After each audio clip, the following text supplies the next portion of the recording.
so I had to tune back in. People ain't gonna like me this evening, you know. Like you care.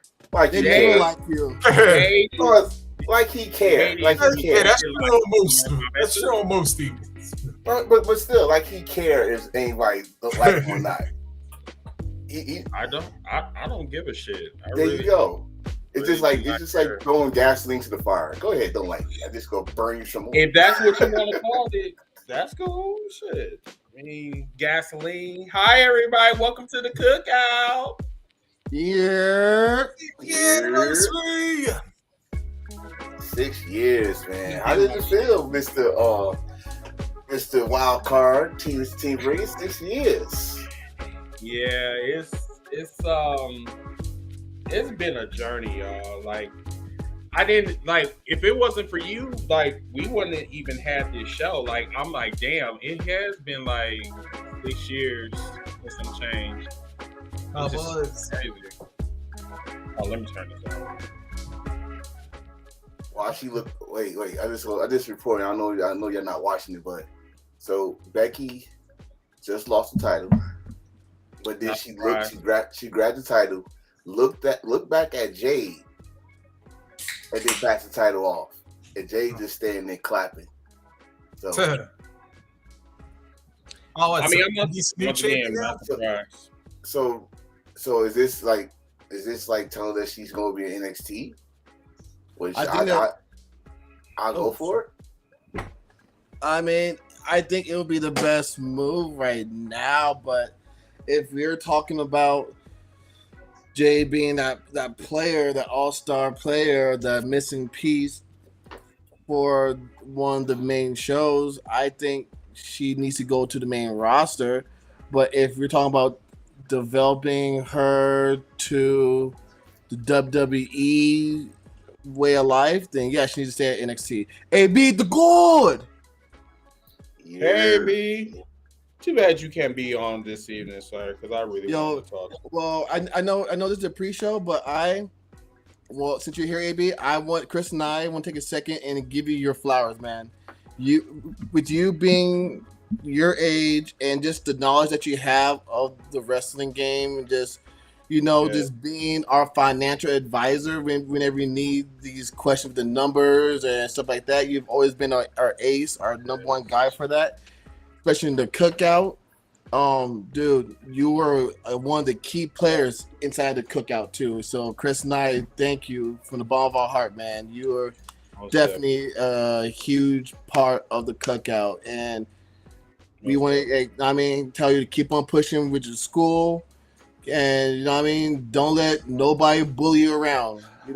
Just always know that the Cookout will always be that safe space that has always been. I was including black people that says that you can't say certain topics or whatever because it makes them uncomfortable. I was just about to ask. Well, whatever. Just the same 8-bit that no AB.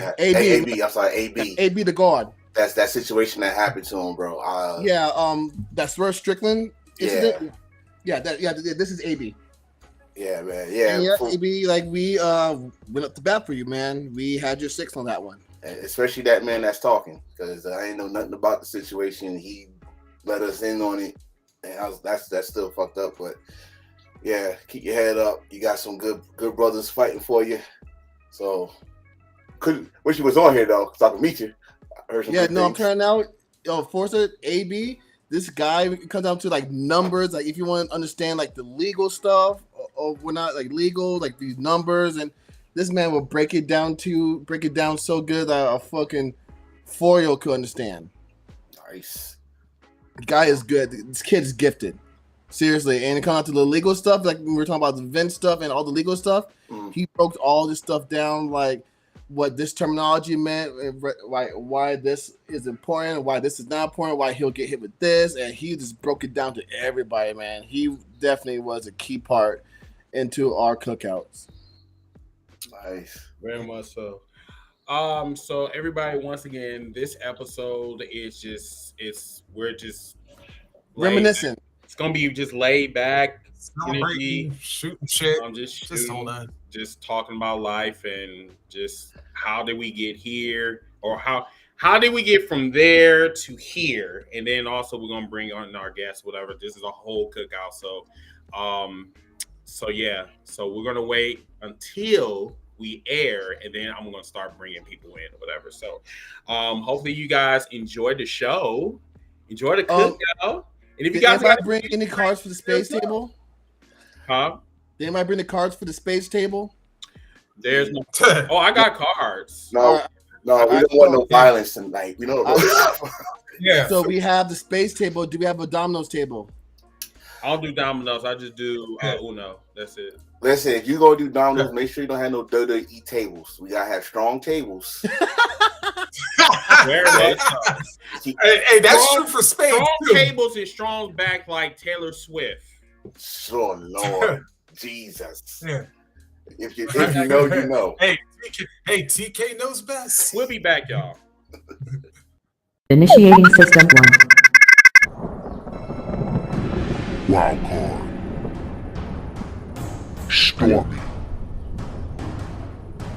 DJ Red Flags. The Holy Hill. Rockin' Reese. 8-Bit. The Real Guard. Ziggy the Beast. El Jefe. The Enforcer. System 1 loaded. Let them feel that heel heat. Heels feel like the club, yeah, it's too sweet. Boots, we put heels to face. Check your heels for life, everybody's great. Oh, it's start time. Shout out Chris the founder, an amazing brother. Number uno, wild card, but never changing colors. It's Mr. Team, bring it, let the guy flex. PV Boys to UETTs, but I digress. Ziggy the baby face on a heel show. Producer of the year, plus a vet with a steel toe. Ziggy the beast, play stops with T.O. The heel they love to hate, more shots than Tito. DJ Red Flags, nah, you shouldn't challenge him. And the enforcers, the black on Anderson, Mr. Attention Getter. He is the attention. Now it's getting stormy. We make great impressions. Said Rollins ain't a problem. It'll sound trippy. Montez 2.0 from the Mound City. I know what you're thinking. What a great team. And it's been Heels for Life since 2018. Let them feel that heel heat. Heels for Life the club. Yeah, it's too sweet. Big boots. We put heels to face. We are Heels for Life, everybody's great.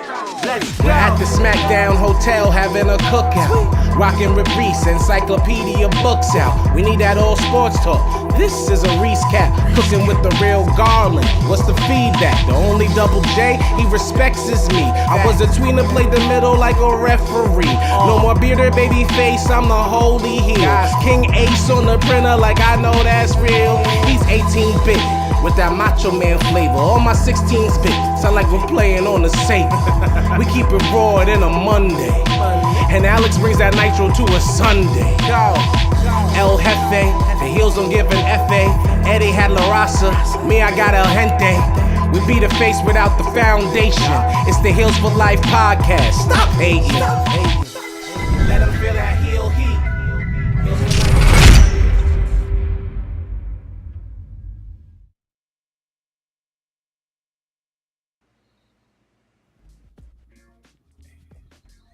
What's going on, wrestling true believers? It's a great day in the mountain. Yeah. You already know. We are, yes, and 6 years in the making, y'all. Listen. This is going to be a very emotional but fun evening. We're definitely going to try to make this very entertaining for you guys. This is episode 231, but this is the Cookout.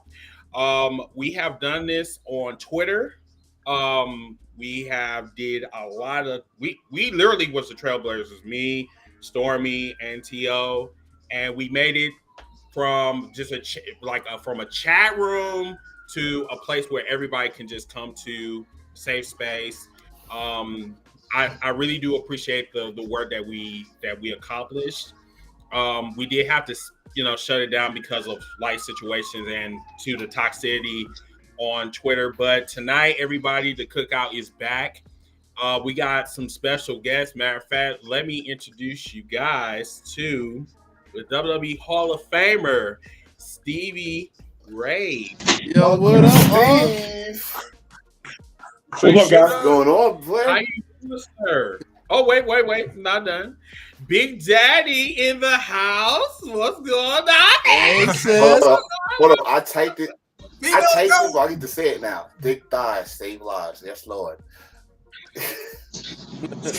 Listen, we are not going to be moist on this podcast. I'm not stormy. I can say what I gotta say, and I'm good. Okay, that's fine. Yeah, plus you ain't got that plus you ain't got like that little board that he was writing on, pretending like he was the Black Woody Page on the No, I'm a grown man. Coming from the Smart Psychology Podcast, Mr. Classic, what's going on, sir?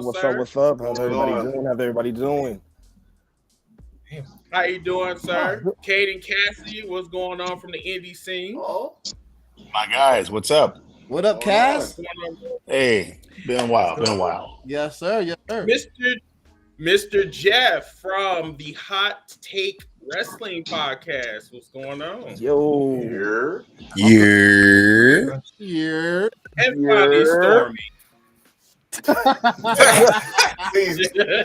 Right on cue. He could be next to her. He got the big sign. The sign is Sign killer. guy. The signage is wonderful. Where's All-Star when we I need love you? the signage. Exactly. And they say we don't have signs no more in wrestling. Look at this. See? This is wonderful. Right. Ain't no way you use your kid's clipboard as a sign. That's messed up. You are wrong. You are rude. He done beat up a basketball coach and took his clipboard. Right. You didn't beat a sixth grade basketball coach's ass with that goddamn clipboard. They need to run the pick and roll and a 5 out, and you messing this up for them. How you gonna call I'm a plays? coach. I have my own clipboard. I'm a coach, okay? So I have my own clipboard. It was in the First of all, this, Yo, he wore a button up. Look, this hat is yo, he wore a button up tonight. Did you wear a too? button up? I told you I wasn't playing. How y'all doing? Look at you. Get to work. Go Hold ahead, on, first of all, Stormy. First of all, Man, I'm feeling underdressed. Like, hold on, let me get my button up real quick. Shoot. hold up. First of all, Stormy, that's supposed to be your name tonight. You supposed to be Uncle Who? That's over with. I'll catch Wait, up. you talking about Uncle, Oh, okay. I mean, Uncle Stevie is right there. All right. He's the only Uncle. Hey, what's going on, Steve? How you doing? Nice to meet you. Pleasure. What's up, brother? So first of all, I want to just shout out to Stevie Ray, number one. Like, Uncle, you already know the vibes. If it was not for you, my podcast wouldn't have went like on the up and up. Like, I be telling everybody, when I met you through one of your good friends, the Fleck, John Williams. Flex still. Matter of fact, I just talked to him like 2 days ago. I had a cold, didn't want to do the podcast, and at the time, my co-host, he wanted me to do the podcast like really, really bad. And the conversation was about Dave Meltzer being disrespectful towards Steve Ray, saying that he has no business being in the Hall of Fame. So then, It's Yamaka too tight. so I just happened just to like we were talking about that, and everybody was like, well, first of all, John was like, "Hey, I know Stevie personally. Do you want me to put him in the room?" I said, "Nah, shut up, stop trolling." So then I'm trying to do it with my podcast, and he's still steadily talking about, I'm gonna invite him in since you don't believe me. So then about 2 minutes later, Stevie ends up in the comments, and everybody told me, "That's Stevie Ray right there. That's Stevie Ray. Get him on the podcast. Get him on the podcast." So then I said, "Okay, if this is Stevie Ray, I want you to bring your ass on here because I don't believe it's you." So then adding, connected. This motherfucker pops right on my screen. like this. I'm like, what? To this day, we still have I that don't picture, have by that the way. video. Classic. So when I tell you, because he doesn't believe me, I was like pissing in my pants because I'm just like, is he gonna beat my ass? Like, what do I ask him? Like, what the fuck? Like, what's going on? Because like this is an on-spot interview that I did not ask for, but I am humbled to have it. You know, just by talking to a WWE Hall of Famer, and we're talking about, and remind you, he's about to be inducted like the next week. So it's like, what the? Was the deck close? Yes. Oh, okay. Remember, it was March 17th. I remember. Actually, I don't. But if you say so, I do. I remember it. If you say so, I just must see me and my boy Flex. We communicate a lot, and Flex asked me for a favor. I was like, okay, that's one of the guys you do a favor for. You know what I'm saying? So I figured Flex, reached out to me. I'll do it because people hit me up with that kind of stuff all the time. But it's like whoever. But Flex is a real cool dude, and I was like. If Flex asked me, okay, I'm gonna do it for him, because it's like 50,000 people, doing what you're doing and stuff like that. And then I got back with Flex, and I was like, hey man, that kid pretty cool, man. He really know his stuff. Because I don't talk to anybody about wrestling. Because once the dumb questions start, it's time for me to go. Once the stupid stuff starts, I'm like, okay, this guy's a clown or whatever. And the crazy thing Flex must have had big confidence in you. You know what I'm saying? Because Flex is a wrestler. You know that. Yeah. Yeah. And he's been in business a long time. And for him to actually do something like, he said, man, I want you to go on this kid's show, man, and surprise him. And I didn't even ask him who. I said, hey man, just let me know who it is and let's do it. Yeah. Just like that. That and then some, like, no lie, that was the focal point. I'm gonna remind you, everybody, this was probably one of the biggest, like, unexpected interviews that I got. And the biggest interview of my life is a WWE Hall of Famer and one half of Harlem Heat. Like, the black wrestlers I always talk about, whatever, like, we always talk about, like, Harlem Heat, but I didn't really envision myself on, like, interviewing one half of Harlem Heat, which is, like, insane. So, like, ever since then, me and Stevie just been super tight. Like, I always ask him for, like, advice. We always just, we always chop it up. I've been on his podcast. He's been on mine. I still need to deal with Vince Russo because I'm still that was some bullshit. I'm not gonna lie.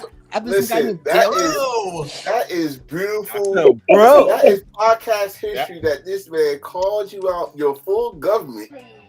My full government name. That's he said, "What the hell is the deal?" Let me tell you something. Let me tell you something, Chris. Chris, that show got so many hits. That show, I had a zillion people hit me up and was like, "That was the funniest show." And most entertainment and funny and informative show. I mean, brother, I don't know how many extra, people have become subscribers from that show. Awesome. And Vince going off, talking about you leave me on hold for somebody. But Dealsworth, I'm like, bro, there's no S in my fucking name. I mean, like, bro, I need you to get your wife. I don't know what y'all be doing in New York, but whoa. But Chris, let's not do that. But Steve, I have a quick question to ask you. What's that? So, something popped up on my timeline a couple of days ago. It was you and WCW, you and Booker jumping the guard to go in the ring to I forgot who you guys were being down. Being Ric Flair, bro. I know. Yeah, it was Ric Flair. But I have a question. When they say like the best tag teams in WCW, they mentioned you and the Steiner brothers.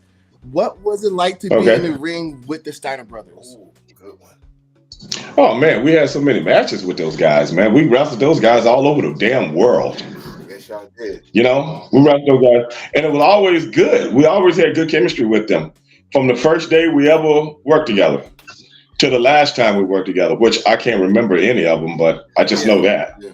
But it was Oh my God, we had so much fun. We had so much fun over about like a 2-year period, man, maybe 3, of going in and out the ring with those guys on pay-per-views, on house shows, overseas in Germany and Great Britain, in Australia, Canada. We went everywhere with those guys, man. We always had good matches, man. So it was easy. Y'all had some great tag team championship matches too. Y'all exchanged. It was easy. I was telling a story one time about that we were in Germany. I can't remember what city. And Scotty and my brother been arguing the whole tour. Oh Lord.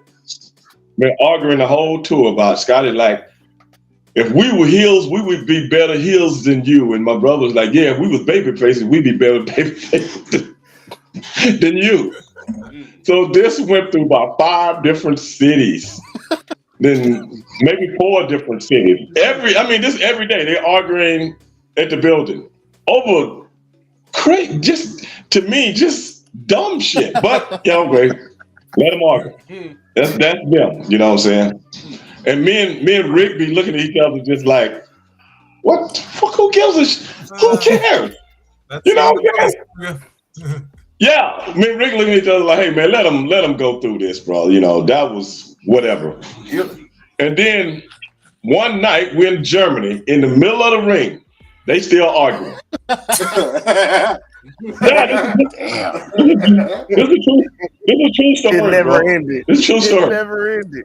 You know, I mean, I'm trying to get out of Germany, bro. I'm trying to get back to the United States of America. You know what I'm saying? I'm like, it's cool over here traveling and stuff.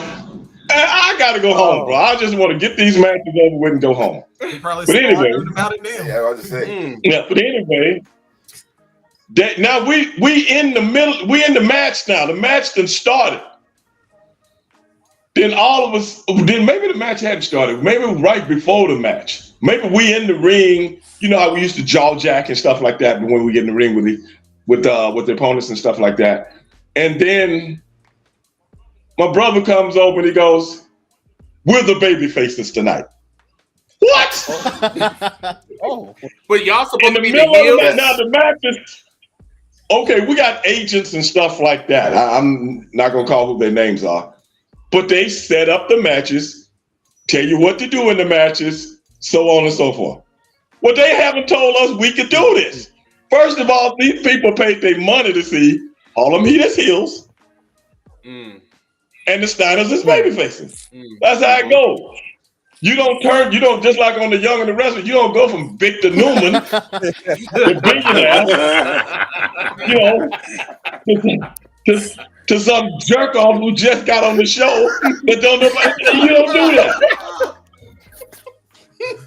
It's showing only on the Cookout we have Stevie Earth. So now this is the thing.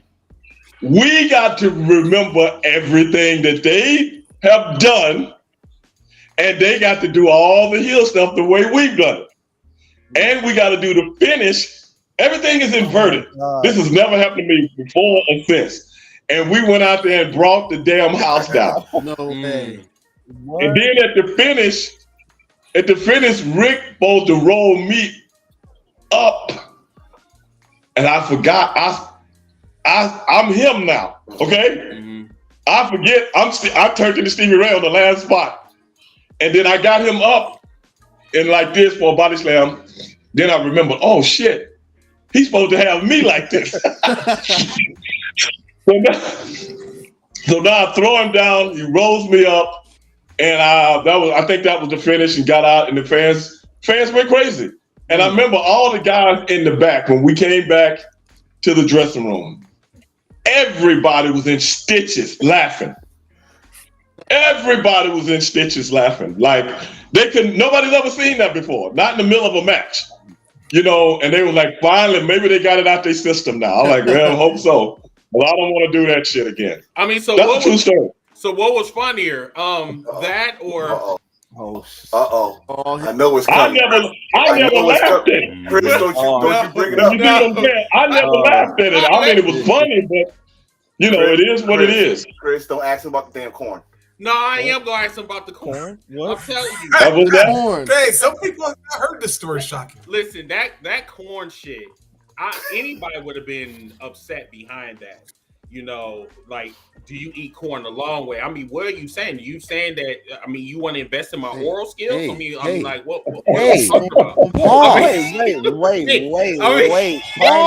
Hold on. Wait a minute. Who asked? That was funny to me. Wait. No. Listen. Like I said, that was funny to me. I don't know about anybody else. You know, but that was funny to me. Personally, to me, it was very funny. You know, at the time that it happened, I couldn't even remember who was that. Was that you, Chris? That reminded me of that a year or so ago. Yeah, that was me. Unfortunately, yeah, that was. Oh, okay, and it brought back memories because I hadn't thought about it in. But I don't know, 20-something years. T.O. wanted me to, like, he kept pressing. He's like, when you see, I'm like, yo, I really was like, yo, you have to ask him. And he's on, bro. No, I said, look, you need I mean, to know. but like, I don't want him to. I was like, I don't want him to feel uncomfortable. I mean, because that was a moist moment. I mean, like, but then I told But you know what was more funny about it though? You almost broke character on live TV, Stevie. You paused. What was that? You paused and looked at that sign, and like I think you wanted to laugh, but you're like, no, the camera might be on me. Oh yeah, I had to cut it off. Bro, I wanted to. I had to cut it off. He stood there for a minute. He was just like, what the fuck is that? I mean, yeah, but I had my mean. I almost cracked a smile, but then I had to put my mean face back on. You know what I'm saying? Because I don't want to get yelled at by the producers and stuff like that. You know, because everybody's watching. You know. But if I had a program with Goldberg or something like that, I would have grabbed the sign and put it in front of the camera. Oh man, that would have been perfect. But you know, at that time, I wasn't doing anything with him, so I just thought it was funny. But the thing about those kind of moments, brother, back in those days, you might see some crazy stuff on different signs. It's just the camera don't hit them, but we see them. The camera guys try their damnedest not to. Back in those days, they didn't relegate the signs. Now they do. Mm-hmm. If you see what I'm saying. They didn't relegate. People come in there with all kind of crazy stuff written on the sign, man. It was crazy. So, you know, it is what it is. That was a funny moment, man, especially for me, because I was out there working at the time. So with the other two indie wrestlers here, Big Daddy and Cass, and then as a Hall of Famer, you, Steve, what is your take on color? Giving color, taking color, do you think is too much now, or do you think is too little? You know, I think that's something that's actually you don't need anymore. I just actually believe you don't need it anymore because professional wrestling has taken leaps and bounds from back in those days where people really had to do that to sell tickets. You don't do that to sell. You don't need that to sell tickets anymore. The brand sells the tickets for you. Interesting. That's just like going door to door, giving out leaflets to come to a show, and you can just use social media to do it. That's true. I gotta ask y'all because the way I remember old school wrestling, the only time you really saw blood was on a heated feud or like a cage like that. But it seemed like now, people are really more bloodthirsty and they want to see blood automatically. I like John Moxley. Like you said, I'm gonna be honest with you. I have to disagree with you, especially when you put it in context of people want to see. There's been no survey done on if people want to see that or not. That is just an assumption. Just because people do something doesn't mean people want to see it. Because it's a timeless venture that's been around wrestling for a long time. But going back to how you just put it, it used to be something that meant something in the day. And the thing is, only certain people did it and made it really look like it meant something. So in essence, today, it's like the food bank. You're giving away food for free. Wow. You're giving away food for free, where you can make people pay for it, and you really don't have to do it anyway. Let the government pay for it. So in essence, when you put it in that context, it's just people doing shit because people did it years ago. When you don't have to, they got cars now that can drive themselves while you go to sleep. If it has that attached to the car, you pay a lot of money to get that car to do that. Then if I can go to sleep while I'm driving down the highway and this car can drive itself, wouldn't I take advantage of that? Because with all the, I'm gonna be honest with you, with all the fucking diseases and stuff out there now that wasn't back in the day, you couldn't pay me to get color with some of these guys today. I don't know them. I don't know where your hands been. That's a big one because I think that happened a couple years ago with Undertaker and Bob Orton. Right. So what happened with him? But Bob Orton had Hep C, right? Hep C, and Undertaker found out about it, and Undertaker was pissed. Yeah. Wait, he had hepatitis B? Who was he fucking with? C. Bob Orton had hepatitis C. Nah, so Bob Orton had Hep C. At the end of the day, you can get Hep C from so many different kind of encounters. Yes. And a lot of times you don't. Most times you don't even know you might not even have symptoms from it. You should ask Jada Pinkett that shit. She needs to stop sleeping Oh around. my god. Oh my god. But I digress, whatever. Whatever. I'm just saying, it's just, that thing about entanglement, everybody think that shit is cute. Everybody thinks that, excuse me, I'm going on a little rant real quick. You know what I'm saying? Everybody think that cheating is cool, and I don't get it. Did you take Stevie off? No, I didn't. You brought up Jada and he left. Oh, he left.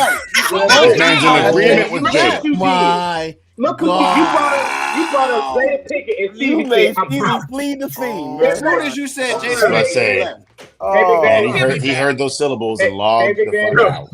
Hey, Chris, move my square. Move my square. No, I'm not moving. Dude, this is not Hollywood Square, sir. We're the Cookout. Stormy. You know what? Why don't you just do this? Why don't you say that you want to marry her, that you want to butter her biscuits, and be done with it? What is buttering her biscuits? What are you doing? I got my chain on, but clutch my pearls. Now Stormy was supposed. First off, she don't got biscuits. She's a Thanksgiving meal. And thank you. How you doing? Wrong way.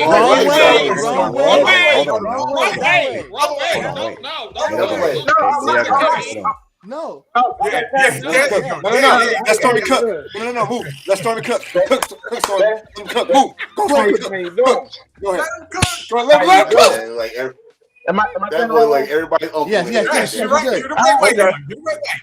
Get to talking. Go ahead, Stormy. How is your Taco Tuesday today? Right now, yes. What kind of cookout is this? Y'all do your talk. I knew I needed this. Did you get your tacos today? We can't hear you. You can't hear me? No, her. We can't hear. Big Daddy, we can't hear you. Can't hear Big Daddy. Can't hear Big Daddy. Big Daddy Adriana. I can't hear you. You muted, sweetheart. Can't hear you. Your service is nervous. Oh, I ain't nervous. Did you say your service is nervous? It finally ain't me. It's not me this time. The subscriber you're trying to reach cannot be located right now. Hey, are you using Walmart Wi-Fi? 4 or 5. Hold on. Let him try to talk, y'all. Are you using Walmart Wi-Fi right now? Because that's what usually happens. Wait. Did you have her on mute? No. Chris, what are you doing tonight? You're bringing up Jada Pinkett. I need you. Oh shit, nasty Leroy.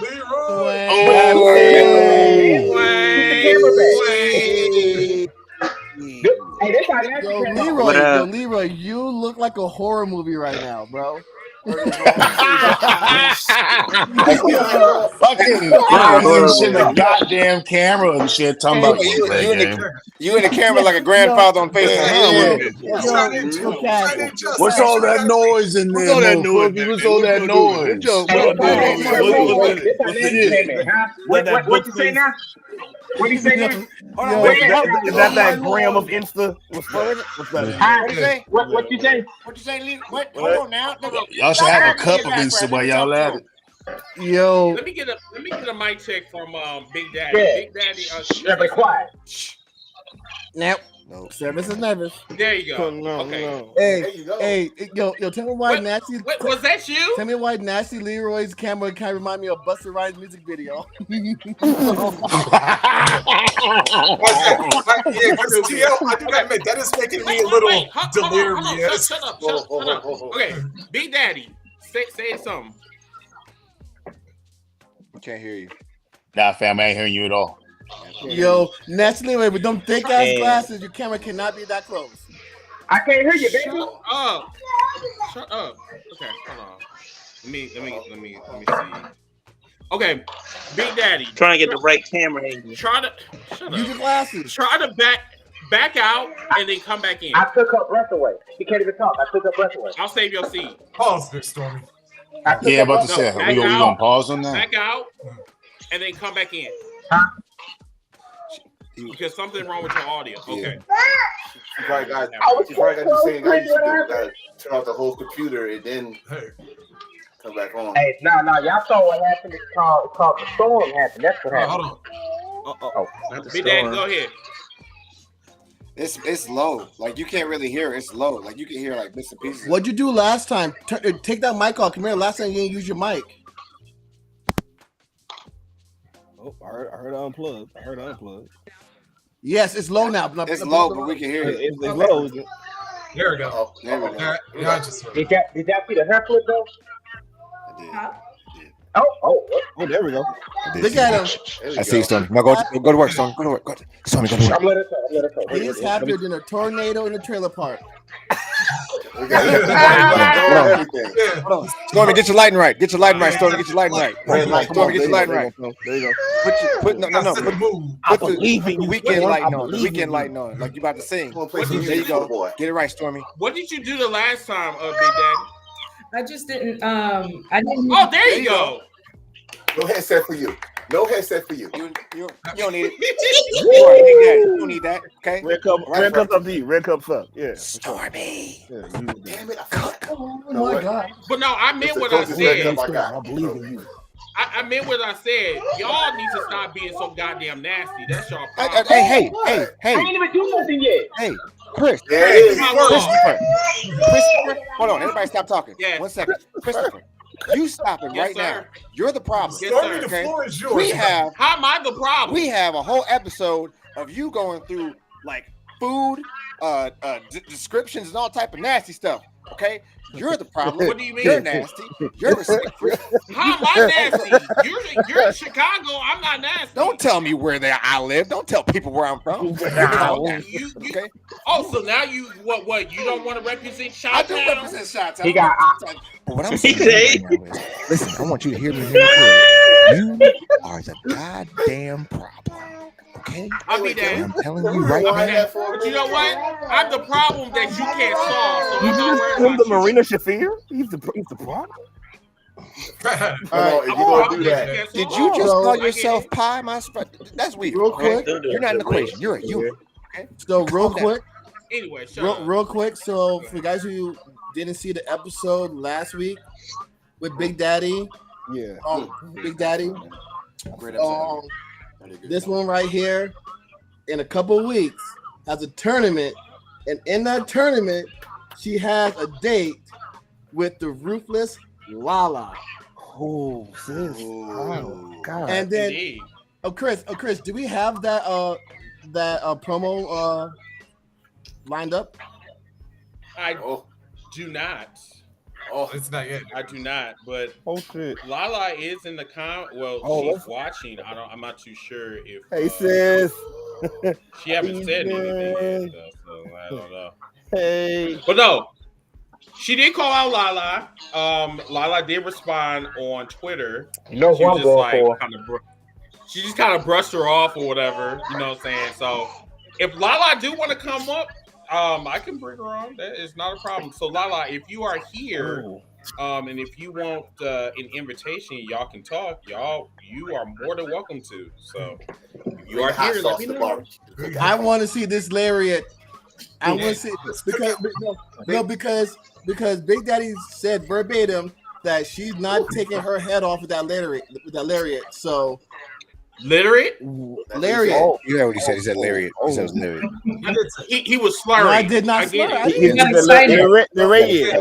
stopped right exactly. He heard me correctly. Big Daddy talking. Go ahead, Big Daddy. What you say? I just wasn't nervous there, brother. I did hear you correct. He got moist at the mouth. See what I'm saying? Why would you say that? Because he's light skinned. You know the light skinned reaction. What was the reason? Big Daddy was talking. Hush your mouth. Go ahead, Big Daddy. Sorry. Go ahead, Big Daddy. Wait, question, Big Daddy, is the tournament layout, is it already set? Do you know who you facing first? So I'm not exactly sure how it's going. It's like women's lucky 7. So I have no idea until like the day of, I guess. Ooh, round robin. So do those tournaments or those matches kind of like make you nervous, or like what's the mindset going to a match of not knowing anything? So wait a minute, there's somebody that's trying to join. Hang on. Hang on one second. I see you. Come on, man. I gotta get some potato salad. hold on, I just want to say one thing. Y'all some instigating ass motherfuckers. Listen,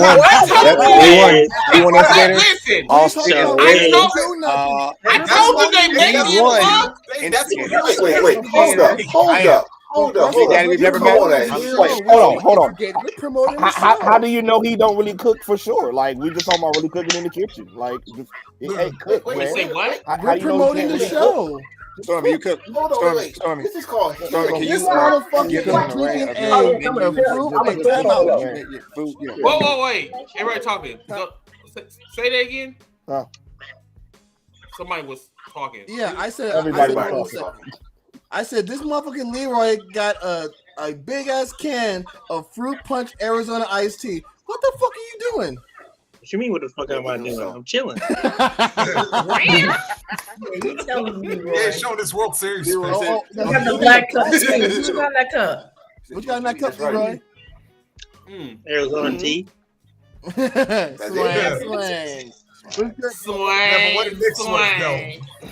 That's some syrup. That's all.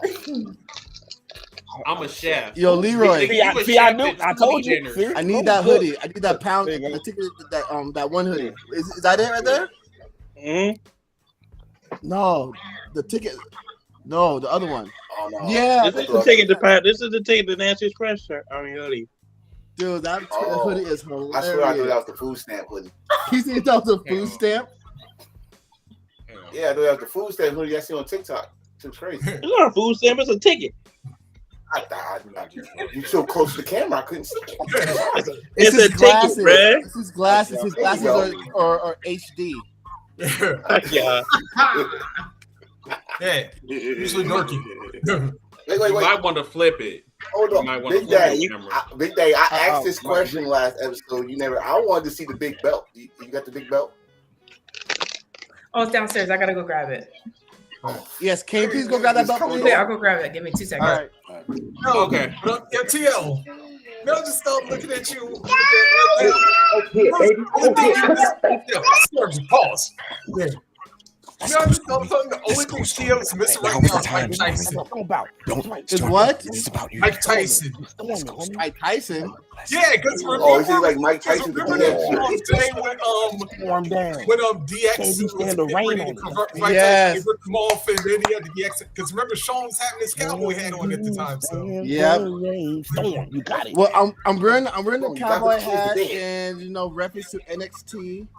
You know what I mean? And know what? I mean, even though the card was crazy, was not how it was crazy, but we have to give NXT credit for putting on that many women's matches. Yep. That was a lot of female matches on. I'll give him credit, but I ain't wearing no cowboy hat. Hold on now. What's wrong with the cowboy hat? What's wrong with the It's cowboy not hat? racist. Hey. Oh, look at that belt. Time out the belt. There it is. Oh. Damn, that's a big ass change belt. that. Yeah. Ooh, Your screen. championship belt right there. Yeah. I mean, damn, that looks like a picture. Let him know. Championship. Bigger than my head. That's the beauty right there. How heavy is that Yes, belt? indeed. Look at that. Heavy. Look at that. A beauty holding a beauty of a belt. So I have a question. That's why she left it downstairs. It was so heavy. Yo, Stormy, wipe your mouth, your brother. Is that the main title, or is that a women's title? That's a women's title. Oh, that's a women's title. So if the women's title is that big, how big is the men's title?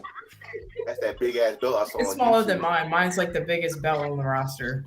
Really? Oh, wow. Because Big Daddy gets a big belt. Yes, indeed. That's right, Stormy. That's right. Yo, Emphasis. Don't Stormy. Biggie. Stormy is the hype man to the. Where's the beast coming? So a person that you guys might not know is Cassidy down there, Caden Cassidy. He's in the Indies. Yo, Cass. For those who don't know you, go ahead and introduce yourself. Tell them a brief introduction about yourself. Where you wrestling at, your history and whatnot. Sure, yeah. Man, I've been wrestling for over a decade now in the Pacific Northwest. I've traveled between Portland, Washington, Canada, Cali, Texas, Philly, Florida. I've been known by a couple of damn names. Formerly the White Girl's Kryptonite, which is my favorite. Because it got all the fucking heat, and every fucking time you see a white girl, yes, then you get the black girls. The fuck you mean you don't like us either? There's like nah, baby, I'm an equal opportunist. However, Wow. hey man, it worked every time. You do. I'm telling you, do look like a pimp, dude. Like you should really be a pimp. You really. I was one for a hot second, then I became a kingpin instead. You talk. Yeah, I know about your history. we understand each other. We here. Nah. So I was then the bad life choice. So I was pretty much that dude that you just don't want to line up with. And then I was challenged during the pandemic. They said, man, you gotta evolve. So I had someone go like, who you remind me of? You remind me of kind of like Michael Clark Duncan from Daredevil. And I said, oh, the Kingpin. Yeah. I like that. I like how that runs. Let me give me a minute. I need to make it mine. So it took me about a good year to make it mine. So I've been running as the Kingpin. I'm all over YouTube. I've had matches with Shane Taylor, a couple cats from Las Vegas, some dudes from set up here from Texas. I've had a really good time these last couple years, man. But yeah, I've been ripping and running and just doing what I do. I was laughing because Stevie was talking about cars that drive itself, and I was like, does he know I have a Tesla? Oh my goodness. Yeah. I want to ask both you and Big Daddy, like when y'all, how long did it take to get y'all groove when y'all finally got that character or gimmick that finally worked for y'all? How long did it take y'all to get that the mojo going? Because like you said, you had many, like Cass, you just said you had the White Girls Kryptonite. You finally got the Kingpin. Got the Kingpin. You know what I think it was for me though? I wasn't being myself, and that was the hard part because somebody kept trying to designate me who they thought I was. Because he was like, "Oh, bro, you're this this slick, charming individual. You should be the White Girl's Kryptonite." And I was like, "Yeah, that sounds so much fun." And then like after about a year, I was like, "That's not who I am though. Like even in real life, it's not who I really am." And I did the bad life choice gimmick, and I was kind of going where I wanted with it. And then someone told me to go this direction. I won't name names. And that wasn't for me. But like I grew up in Atlantic City, New Jersey. Like I grew up around like pimps, hustlers, gunslingers, drug runners, all that. So that made sense to me to have a character that likes to, splash in that realm. So when I thought about it really heavy, I was like, that is who I am. Like from the suits to the fur coats to the chains to the jackets. Like I grew up in the glitz and glamour of that life. Like I still remember watching deals go down as a kid. So for me, it rings home a little bit closer. So for me, if you were to put it into perspective, it took me 7 years to be comfortable in something. Now I get to work on that character and evolve that character, not working on the person who I was. We've even talked about like, man, what happens when the kingpin loses all his money? What happens when somebody runs off of one of his jackets? Oh man, let's go ahead and get a ring customized so when somebody loses, I can put my knee in their face and make them kiss this motherfucking ring real quick. So we got ways to make it go forward, but back then I didn't even have a clue. All right. Same question, Big Daddy. I'm sorry, these comments killing me. Yeah, I'm Nichols out my Crown Royal bag. God damn. It was so rude to laugh while you were talking. I'm so sorry, but these comments. Nah, homie, it's fine. Yo, Shoot, I'm looking back at him like, yo. Cassie, if I was being disrespectful, I'm so sorry. I'm crying. Bro. Cass, I promise you, bro. I was trying to hold it in. No.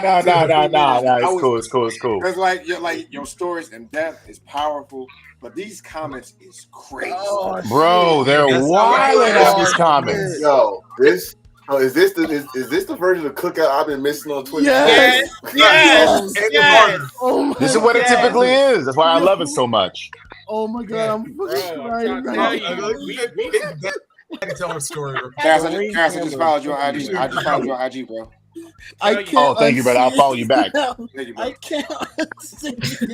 Tell you, dildos and all. I'm trying to tell you. With I really like the Kingpin. That when I heard you say that was like, okay, I got that, and especially revolving around your life, especially with Atlantic City. I wrestled out in Atlantic City, and it's crazy out there. Yeah, it's torn the fuck up, bro. You know what's a real trip though? I was this close to not doing it. And I was, you know how we used to do back when we first started, you drive somebody for knowledge. Yeah. And it just so happened that Rocky Romero was like, I heard you got a Tesla. Can I drive with you? Absolutely. I had some, okay, for all of us who got fast cars, how many times have you been on the freeway and someone like lines up with you and goes, right? So I looked at Rocky like, hey man, he wants me to go. The guy's driving a Charger. What do I do? He said, fucking punch it. You don't gotta fucking tell me twice. Wow. I got the fast one. So I go 0 to 60 in 3.1. So we was fucking mobbing down the freeway.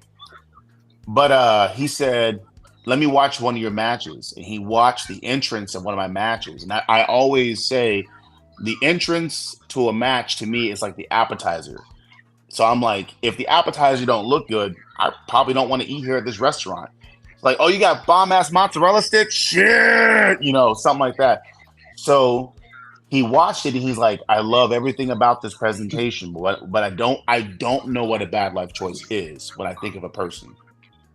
He says, you are running more of a crime syndicate when you have these people with you, but I don't know what a bad life choice is. I can't picture that as an item. You need an item. So we sat there for 20 minutes. He's like, heavy hands, Cassidy. He said, snake eyes, Cassidy. Nah, it doesn't work. So then I hit him up the next morning. And I'm like, what about Kingpin, Caden Cassidy? He's like, perfect. Go with it. That's what's up, man. So I have a question for both of you guys. And even No. Daddy ain't went yet. Let her go. Oh.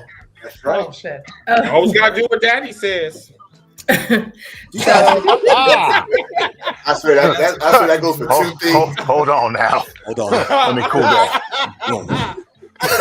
What's that? It's been a while. Cassie, how tall are you? Yeah. How tall 6'1". 6'1". Yeah, 6'1", 318. I know. I'm a short big boy. That ain't short, sir. Boy, you are short. That ain't short at all. Short. It's not short at all. Bro, in the locker room, I'm short. Somebody please. 1 second. 1 second. Take Antoine out the comments right now. I was gonna say that. I'm not looking at him right now. Don't do it. Motherfucker said, Motherfucker said Nasty Leroy has a to be continued forehead. On the run. He said he looks like he's on the run. I Damn. He said his forehead's ongoing. No, I'm still down at the rain camera. The rain camera. That's fucking funny. Nasty Leroy has a to be continued. He said his forehead like the Walking Dead.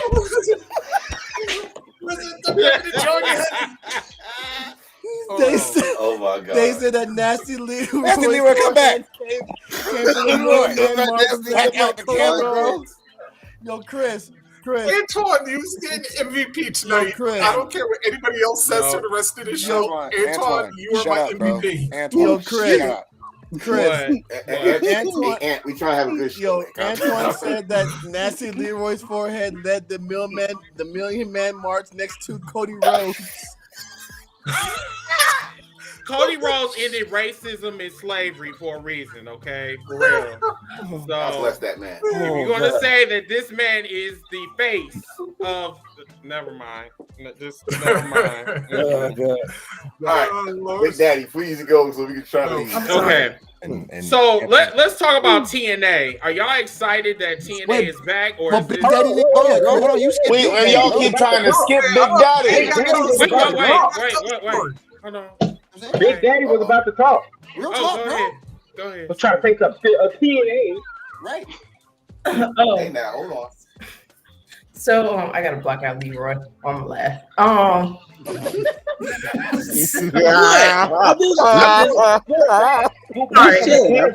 just listening to y'all. Look at this comment section. All right. So I don't see the comment section. all right. So when I first started in the business, I went by like the daughter of death, and it was like some kind of like I was kind of like a psychopathic serial killer and all that stuff. It was working, but then I think it was like on Lucha Underground, somebody was named after being the daughter of death. So I was like, all right, scratch that. So where I kind of got like my idea from was there was like this, if you watch American Horror Story, there's like somebody that's like trying to dominate like the male race and the human race. Yeah. And their name was like Big Daddy. So that's my show. Yeah, that's where I kind of got it from. And it goes completely off of what I am because I'm like 5'2". But yeah.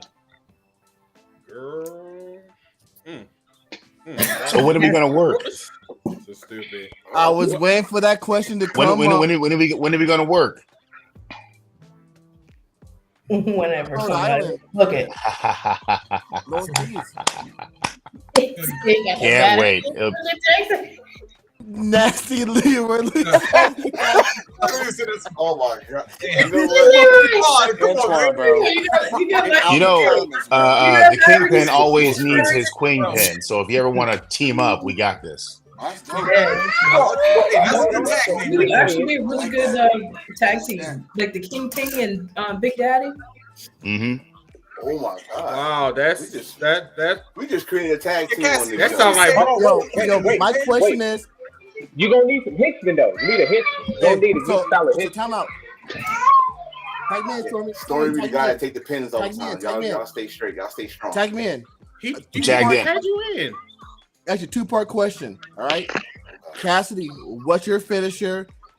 Big Daddy, what's your finisher? But now as a tag team, what are you guys' finishers? Let's go. So I got it. First. No, what's your finisher first? And then let's hear her finisher. Then you guys come up with their tag team finisher. Northern Lariat, because having 22-inch biceps makes sense when you do a lariat to the back of someone's skull. So there you go. Yeah, that's why I use it. How much?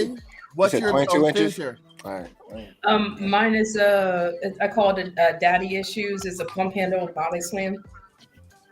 Okay. Pump handle. Okay, so now what would be the tag team finisher then? We have a inverted lariat and a pump handle slam. Daddy daycare. No, that's Stormy. No, that's Stormy. Stormy's daddy daycare. Gold. I like that one. Yes. I like Daddy Yeah, Daycare name. I like it. I like it. I like it. Honestly, it popped me so good that Okay, it works. okay, but Don't that's the change the name. name. But what is the move though? Dropping the kids off. Daddy Daycare. That's it. Like, That's it, bro. No, he said. Okay, but that's the name. But like, what's the move? Bro, You know what? Honestly, I've been working on an electric chair into a backbreaker, so that'd be something dope. Or actually, what was it? The lung blower. You can do that. Electric chair into a lung blower. But don't forget about your history, though. I need to, like, you know, every But good thing kid is, need a but goofy thing is, she's sidekick. 5'2", but she's 5'2". Yeah, you think about it too. So I mean, like, Because she's 5'2". Everything has to be on me though. If it's gonna be a tag team where she hits the actual damage piece of it, I'm gonna be the one lifting. That's what it's gonna come down to. but time out. But time out. But we don't know. I mean, like, she could probably lift more than you though. We don't know that. True? I mean, for her body weight, absolutely. Respectfully. Respectfully. Yes, Lord. I mean, yeah. What he said. yes, Hold up. This nigga said, yes, Lord. Yo, Cassie, have you seen her Twitter yet? Have you seen Big Daddy's Twitter yet? No. I know of her, but I haven't watched her Twitter like that. Okay, well, it's this one. I got you. Can somebody send This the nigga's link? Can somebody send the link to Cassidy, please? Yeah, what's Cassidy?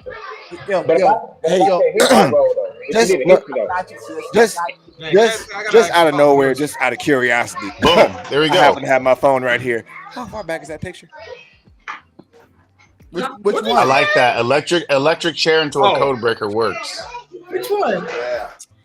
Hey, if y'all can, if you're not talking, please mute your mic. Please mute it. All these badass kids in the background. Thank you. Daddy Daycare. Me. Hey, that wasn't mine. Daddy dropping the kids off. I told you. See? It works. Which picture? We're waiting. All right. So, Leroy, He looking tell for everybody shadow. what's new with you. What have you been doing? And then after that, we're going to TNA. So, Leroy, what's new? How's the nasty baddies? How's the Nightmare Factory? What's going on with you? That's what's the nasty hotties for one. Nasty hotties, bodies, nasty, whatever it is.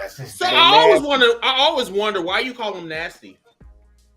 Cause that's my fucking name, Chris. Oh. I've been out here quiet. I've been quiet. And I've been quiet and respectful because I want to be quiet and respectful, let the people talk and stuff. But if we acting like we not a pro wrestler over here, we not acting like I don't be wrestling out here, huh? Like I ain't got finishing maneuvers, huh? Like I don't put motherfuckers to sleep out here. I didn't. Like I didn't go. Like I didn't go 1-on-1 with Josh Barnett at fucking Georgia Janelle spring break. Okay, we ain't act like we was in the top promotion in the world today. CC fucking W. But no, let me just sit back and just not that we get roasted on. Shit, Leroy. We acting like I didn't get a Nightmare Factory Jack from fucking Cody Rhodes out here. We don't act like I traded in one of the best facilities in the country today, okay? Talk that shit, Leroy. Talk that like, shit. I'm just y'all just sit back like I ain't here, like you know. Yeah. Put some respect on his I just want respect on my name. It's a nasty hottie. My group is a nasty hottie. Yes, I'm out here doing big things. I'm about to go to OVW and smack up some rat bastards, especially Tony Evans. You know, just like that. Don DeMarco. You know, I'm just, you know. And Nasty, so when you going? So what's the exact time you going to OVW? It should be. I should be getting my papers for my wrestling license in a few weeks, so like a week or two. So big grats. One question, because how long you been wrestling? Because I did see you on the book, so I didn't really know your history. So how long you been wrestling, and you know what you looking forward to the future? I've been wrestling for I've been in wrestling for 8 years. And I started in 2014. I've been I was like a wrestling gypsy, like just going around just different wrestling schools. I started out with Giant Swinger and Rick Rick Steiner. I ended up training with them at first, and then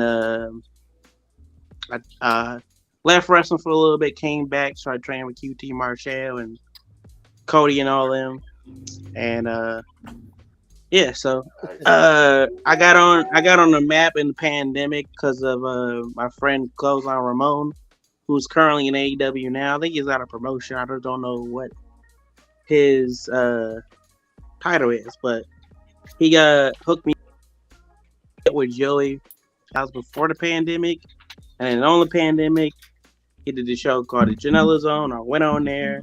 I did my dance called the Nasty Swing, which I've been doing in the clubs for years. Swing. And yeah, this is like like I said, I've been on Joy Janela's Spring Break, been on Backyard Wrestling 2 and 3, beating up Cheeseburger and Delph Boy, and man, y'all gonna leave Cheeseburger alone, little fragile ass. Hey, but what you guys don't know, what a lot of you guys don't know, he actually like legit has real heat with Matt Cardona and MJF. Like legit real heat with both of them wrestlers. Go ahead, Leroy, and let everybody know the heat between those two wrestlers. Oh shit. Basically they're fucking rat bastards and they're pieces of shit. So We'll talk about my baby MJF. But why? Okay, explain the MJF, explain the Matt Cardona one, because I know the Matt Cardona one really hits a nerve with you. Matt Cardona hits a nerve with you, but MJF is just like he's a rat bastard. But could you explain the reason why the rat bastards to you and explain the heat between you guys? Well, the reason I kind of like just don't fuck with him no more because I just don't, because of the shit that he decided to lie on my name a while back, and I'm not gonna blame it to like not me getting a job. I just like I just kind of see them as a different light as a person and as the kind of character and stuff that they do. So a while back I was supposed to do some shit with MJF and Joey, and it was supposed to be like a big thing. I don't know if he watched my matches or not. All I was hearing that Joey told me, and I thought, he jokes around a lot, so sometimes I kind of don't take him seriously, but he told me for real. He was like, yo, MJF's never wrestling you and whatever. And I was like, all right, cool, I guess. Whatever, just, But then it was like, oh, I'm too stiff. And then I was like, how am I too stiff in the ring if you never wrestled with me and you're going to lie on my name and make these false accusations? I'm snug, but I ain't never stiff. I ain't never knocked nobody out or nothing like that. No. Well, what's the difference between stuck in your perspective? What's your definition of snug and stiff? Are you like Nia Jax stiff or snug or stiff, or are you like more of a Nia Jax, or are you more of a Sheamus? I'm more like a Sheamus type snug, kind of even a brawler. The question is, to narrow it down, are you more of Stardom or New Japan? Shit. Damn. Damn. I'm more of I'm asking for a friend. My style is more of an Eddie Kingston type of avoiding the style. question, sir. Your Honor. Nefarious one. Whatever. So no. Are you more of a Stardom or are you more of New Japan? Yeah, I'm more of a New Japan. Okay, thank you. I was about to say, you say Stardom, you trying to break motherfuckers' neck. Exactly. That's what I was trying to go at. Nah, I ain't breaking nobody's neck. Fortune, I'll tag you in. Yeah, but I mean we've been joking, but I wanted to say that because you've been saying that you did all this, you worked yourself up to the OVW. So we're gonna put some respect in your name this episode. You're having fun, but we're gonna put some respect in your name. Except for me doing the work. Oh yeah. Well, yo, you know how the cookout goes, right? Yeah, you know how it is. So, as I see your eyelashes, by the way. Oh shit! Oh, he wants to go to your tech, but before we do all that, he hit the little fuck ass midpoint. He got that men's point. He's like, how do we feel about TNA? Impact going back to TNA. Let's start off with Stormy and go all the way. Let's do the snake. Let's do the snake, and then we hit the WAP. Let's go, Stormy. Start it off. How do you feel? I don't know. about I TNA? just want to. Oh, so you just like to just snake your way in? That's what he said. Do the snake and then hit the WAP. Right, you know, I'm just like, I didn't know what snake we were talking about. What snake were we talking about? I didn't. I'm going with the James. That's what I'm wondering. Hit the WAP. Yeah, Antonio Lane over there. Hey, Stormy over there lap dancing. I ain't doing that yet. But All right, so Stormy, start us off. How do you feel about TNA coming back? What do we want to see? What don't we want to see? And let's keep it moving. Yeah, come on, y'all. Let's talk wrestling. Okay. I want to see the 6-sided ring come back, and I don't want to see them bring in old people who out of shit. Yes, I like the 6-sided ring. Yes, I did. It was unique. It was different. Bring it back. Maybe for a pay-per-view. They won't maybe do for a it. show. They Just one said they time. won't do it. They said they won't do it because it One was, time. Just one time. No, they say they won't do it because it fucked up a lot of people physically. Oh, okay, fine. Okay, and then no more people who like coming back. You know, they be out of shape. They can barely walk down to the ring. Y'all know who I be talking about. And Come on, Titus. Yeah. You know, because he was like. You talking about Ken Shamrock? But other than that, I'm excited. Leave Shamrock alone. They have one of the best. They got one of the best stipulations. I hope they keep. I love option C. I love it. So looking forward to see what TNA does in 2024. And Kingpin, if you need a goofy henchman, I got you. Hey, Big Daddy, before you talk about TNA, Or a suit, I got you.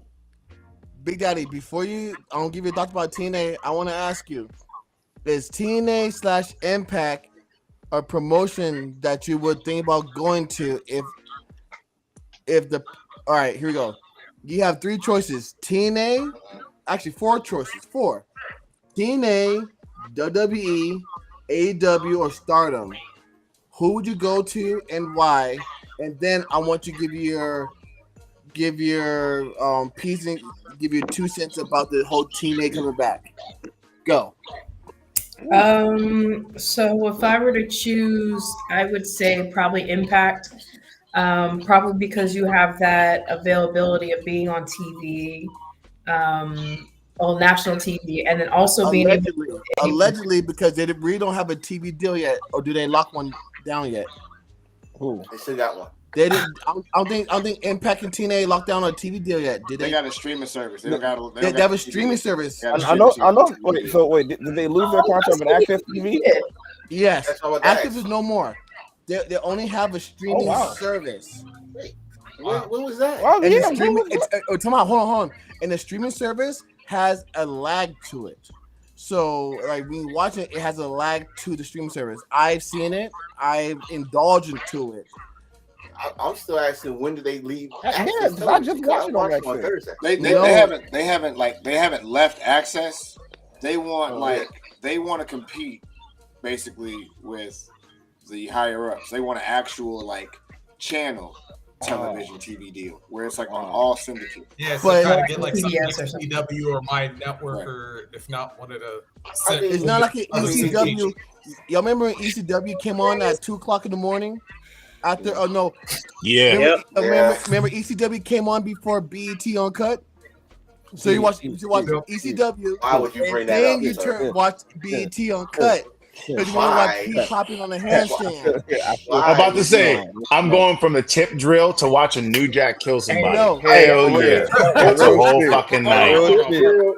Tip drill was the reason Uncut got canceled. Never forget. Shout out Nelly. Tip drill was the reason. I know. It's Ziggy, I am awake, but I need to let me just kind of get this out real quick because I'm sorry. This is the cookout, and I'm sorry. We need to stop going in order and shit. We just need to talk about the shit. Number one, they are making Jade Cargill look like trash. And I'm not liking this shit. No, they're not. Wait, what? What are you talking about? The building her up. Talking about.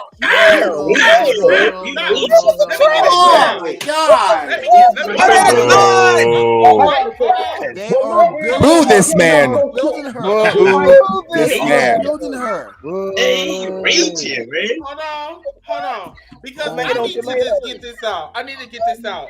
Now, first of all, while everybody's sitting back and they booing me, which is fine because like I'm better than y'all and I get it. But my whole thing is that T.O., didn't you say the same shit about? Did you say the same shit about Jay? What was that? You're not Jay better White. than Big Daddy. What? No, Yeah. hold on. Come on. I'm not better than Caden Cassidy. Caden Cassidy will kick your Please ass. mute your mic. Can I get it out? Thank you. Yes. Okay, let me get it Can out. you mute your mic real quick?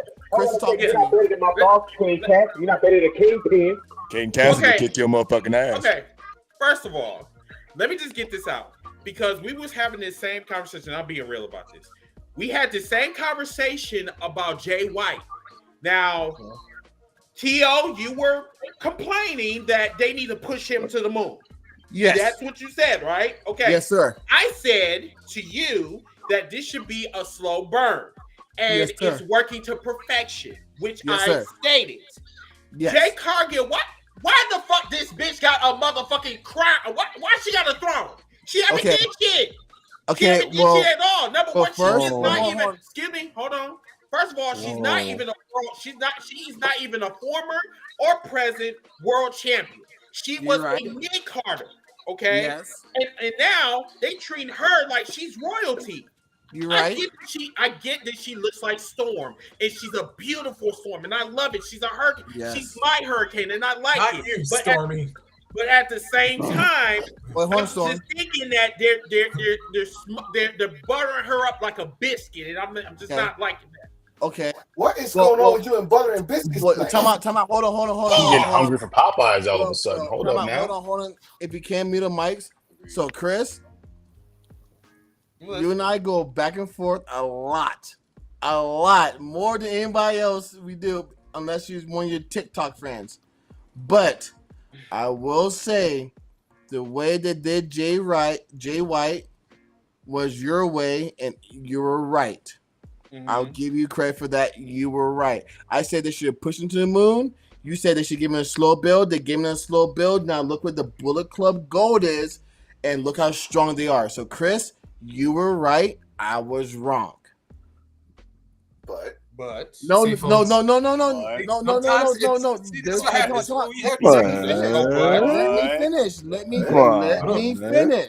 No, Joe, don't give him that look.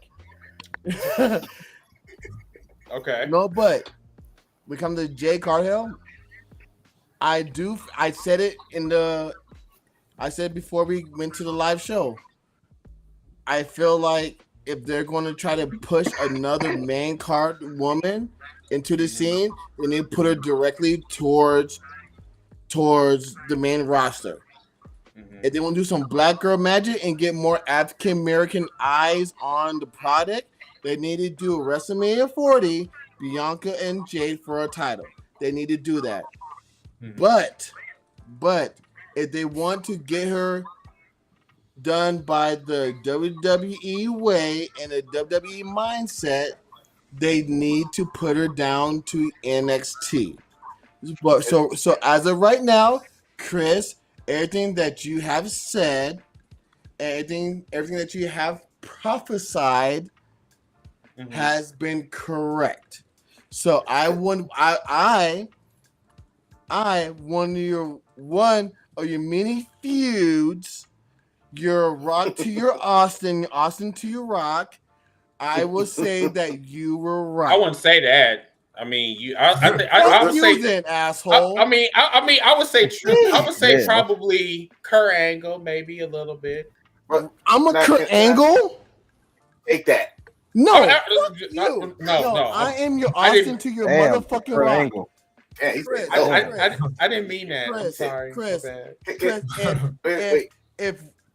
if we could sit there and leak out our freaking conversations as friends, I'm your Austin to your Rock. I'm your best friend. Okay. What that mean? Then. So thank you. Don't Kurt Angle me unless I'm Perk Angle. Kirk Angle is. I mean that. That's what I said. Take it. No, I want to be no Perk Angle. I want to be Austin and Rock WrestleMania 17. Damn it. Oh yes. What's the best That's promo what I'm talking ever? about. That's what I'm That's talking word. about. I take that. Yeah. Can I say something? Stormy. Oh, Stormy next? No, Stormy, other way. The other way. Other way. Yeah. There you go. Okay, I just hit the guy in the head. Chris, how you doing? Hey, Stormy here. So, how can they be doing something wrong when the minute Jay walked out? First of all, I don't want to hear. Hey! You respect Stormy. He been cooking all night. Respect him. Okay. On behalf of Big Daddy and behalf of the Kingpin, I'm speaking. Now, Jay comes out and she sits down. You instantly saw everybody's hands, the men, the women, and the little kids reaching for Jay to just touch them. How can you say, oh, they're doing exactly right? Anytime you shut your mouth. Anytime Jay walked out, whether it's Raw, SmackDown, a NASCAR event, basketball game, Children's Hospital, everybody's reaching their hands out. She's at the headquarters. Boom, viral. She walks by, speaks up to Charlotte, and you yourself, oh, I want to see that. You just said yourself, you big phony liar. You sat there and said you wanted to see Jade and Charlotte, but yet you gonna come on here and lie in front of Big Daddy and Kingpin and enforce and the world. You sir are a phony. You said that. Oh, do I need to go? He said that you're big. He said that you're a big phony and you have flat nipples. You're a big phony. Let me ask you this. Let me ask you. Big phony. You said that I lied. What did I lie about, sir? You lied about being a big phony. Not you, Team Light Skin. No, I was saying that they're pushing her like it's Black Friday. Black Friday is next month, bitch. Okay, you know Halloween is next. Is next. Okay, you know they learned their mistake. Hold on, but listen, they learned their mistake because technically the New Day did debut on Black Friday, so they know let's not do that again. We're not going to have that happen again. But if you look at how they do it, Jay, like tonight, boom, she come out when the new Becky Lynch's new little Irish person won. Boom, Jay's right there. You saw her interact with Charlotte. I think her and Becky had it running on Raw, and she looked at Adam like, hey, what's her problem? So they showing it like, hey, she's the next big threat. It's sort of like, remember when Vladimir Kozlov debuted? They did the same thing with him. He was everywhere, showed up in his suit. Yeah, just think back to that era. So I'm seeing the exact same thing. She's a big primetime free agent. That's what it is. They're doing everything right. What are you doing? No, I disagree. Because like before you sit on the throne, I'm gonna just say this and then somebody else can take it. They didn't have any other seat. Excuse me. First of all, before you sit on the throne, you need to work for the throne first. You work for the throne when you was in AEW. I agree. You have to start all over. Honey, I don't. If I didn't know who Jay Cargill was, I'd be like, why is she sitting on the throne? She haven't did anything yet. You know what I'm saying? She's beautiful. She didn't make a statement. It's just they just put her in there. Like, who the fuck are you? But, okay, Big Daddy. Let me ask you this. Say like if you're right. She's saying that she's making a statement. Okay. What happened if she ended up being a flop? I completely agree with you. I feel like they pushed her too fast. Like with normal females in WWE, they at least have them enter through NXT and help them build up. But then they like bring them to either SmackDown or Raw. But now they're just throwing her in there. It's just like, okay, yeah, we knew you from AEW, but now you in a whole different other ball game. Like we do shit different around here. So are we forgetting that they did the same thing for Ric Flair back in 89, 91? Who remembers that shit? Oh my God, please. Real quick. I'm sorry, Tone. I need to cut you off. I'm sorry, but really? Tone, I'm gonna let you finish. Let you finish. Big Daddy. How you gonna do me like that? How you gonna dismiss me like that? Like, no, I seen that face. Yes, we are not on Twitter right now. I can see your facial expression, sir. Like you were disgusted with me. No, I'm talking about Team Light Skin next to me. Oh, that's fine. Okay, cool. Right here. Big Daddy, I have a question to ask you. Right? You just said real quick before he turned his camera off. Oh my God. Wow. Okay, but cool. Wow. But all right, so Big Daddy, right? So you're saying that they feel like you said that they feel like they're pushing her too fast, right? Mm-hmm. If you were in a situation like that, you just left a huge market for AEW where you were pushed as a Goldberg individual, the Goldberg freaking push, like you unbeatable, lost your title, came back a little bit, have your final goodbye, signed a contract with the biggest wrestling promotions in the world. Let's be honest. Let's be honest. One of the biggest promotions in the world, right? How would you negotiate or put your 2 cents into your in-ring debut? Would you want to be with AEW? Would you want to be at NXT? Would you want to be at Raw? Would you want to be at SmackDown? How would you want it to feel organic? Because you say right now it doesn't feel organic with Jade, correct? Mm-hmm. It doesn't feel organic, right? Yeah, At all.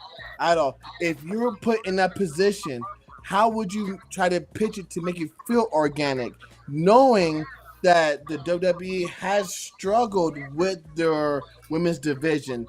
They tried it. They've gotten better with it. They have, because they've shown more of it as of late. Is it more of like a team feeling? No. But they have shown that they're trying to do more. So as a big talent, a big name coming from the company that Cody Rhodes has come from, and he's got this big old lavish pyros no matter where he goes. House shows, SmackDown, Raw, he gets all the pyros he wants. You coming as the next biggest thing, what would you ask for? What would you want? How would you want to be perceived? And where would you want to go? Everybody mute your mic. Let her cook. So, if anything, damn, that was a really good question. You're welcome. So, damn. If I were to go into any of those, like whether it's NXT, Raw, or SmackDown, I'd probably go SmackDown. To kind of make it feel organic. Bruh, I don't even know. Cause it's like it's not even just with Jade. It's like, you know how they just like they brought Nia Jax back and that didn't even feel like organic. So would you wrestle Nia Jax? Honestly, for your safety, for knowing her track record, would you wrestle Nia Jax? No. I hold her feet for you. She can like smack and stuff. I hold her legs for you. I got stuff like. Wow. Make it like a 3-second match. Wow. You break my neck. That was your fastest answer to any question that we have given to you on the show. No way, excuse my I've been manners, watching the but training videos and I'm like, bruh, they're trying to make her like her better or whatever. I was like, bro, you can't fix that shit. Exactly, classy. Yeah, I don't think so either. I am so sorry, sir. You have not spoke, and you've been trying to speak for the longest. Oh, I'm so sorry, Jay. Is there something? No, you good. No, is there something that you wanted to bring up? This is your time to speak. No, it's all good. I was liking the conversation, but the whole thing with the Jade situation, I don't feel like they're over pushing her. Actually, I feel like they're actually putting her exactly where they want her. It's like if you want her in the main event scene, why are you not going to make her seem like she belongs in the main event scene? That was the same problem that Jade really kind of talked about while she was in AEW herself. She was like, why am I not seen with the perceived as top of AEW? I'm only like you just said, Chris. Oh, she was in the mid card. Of course, if you're only keeping me with mid card people, then why wasn't she with the Britt Bakers? Why wasn't she with the Sheetahs? Why wasn't she up there? You feel me? So it's like so now it's like WWE was like, yeah, we want to put you in that main event scene. So what we're gonna do is we're gonna give the fans a taste of what that looked like already, which what they should have been doing low key in AEW. Even if it wasn't a match already, give us a taste. Give us that face to face. Give us that give us that feeling like, okay, she's going to the next level. It just felt like, okay, you're just gonna keep her here, and that was it. But don't you think that's like smoke and mirrors, though? Not really. No. I mean, and the reason why I say that, yeah, I do question why she didn't go to the main event scene. Like, in AEW. I'm still questioning that. And Tony Khan really needs to work on his priorities, if you will, because when it comes to African Americans, and this is all the way around, I mean, it's probably except for the indie scene, because it seems like the indie scene treat African Americans a little bit better than the ones in the mainstream, if you get what I mean, if that makes sense. It's just I beg to differ. But how? Because we have been interviewing a lot of indie wrestlers, especially in the Cookout, as we're in the Cookout. See how I did that, right? But they did said multiple individuals said that they do have to work harder than their Caucasian or other ethnicity counterparts. And so right now it is still to the point is like, okay, are we still doing some Can somebody please mute the mic? Thank you. Appreciate you. But are we still dealing with some Mr. Bojangles? Yes, sir. Yes, I'm gonna dance. How you want to do it? It's not fair. The indie scene is indie scene. But if you look at the BWI, a lot of those wrestlers off that list made a PWI at a decent number. But the thing is, why is it that this is another year coming, and we said this last year in the Cookout, that why is it that the PWI makes a big platform as Busted Open, but the BWI would never make it to Busted Open? Because it's controlled by a white network. That's why. But regardless of the fact, but right there it shows you how they still have to work harder. Cassidy, we talked to Cassidy on the Cookout. I remember his first interview with the Cookout, and he talked about him driving up and down, and like the shit they had to go through. Big Daddy talked about it slightly. You know what I mean? It's just like we say, oh yeah, the Indies look towards black wrestlers, but I feel like right now we're in the world and we're in this notion that, hey, I have 2, 3, 4 black wrestlers. Hey, you know what? February is coming up. I want to make this black wrestler a champion to hit that quota, so nobody can be mad at me, and they can say that we don't have no black champions, because that's how it's been pointed out. Look how Kofi came about. Let me add on to that. Kofi, Bianca, Bobby Lashley, Ahmed Johnson, Ron Simmons. Ahmed Johnson never needed it. He really did. Hey, he didn't need it. It wasn't even for lack of skill. He just didn't need it. He was so over without the title. He never needed it. I'm glad you mentioned Swerve too, because I was getting ready to hit Swerve. His presence, because let's talk about Swerve right now. I'm sorry. But this is the thing about everybody. Got to remember this: wrestling is a freaking business, and the problem is they go at the same. Every time Pride Month come out, they come out with. Remember this AEW showed off Sunny Kiss for that whole month, but the other 11 was in catering. Right. So it gotta be a business. What I was gonna say with Jade is one thing no one mentioned about Jade. Jade just start wrestling. Jade, everybody kept on saying Jade is still green. So you think that to come from AEW, which she learned from the fly on TV because the pandemic was no peak, nobody there. Like I think Stormy said this a long time ago, right?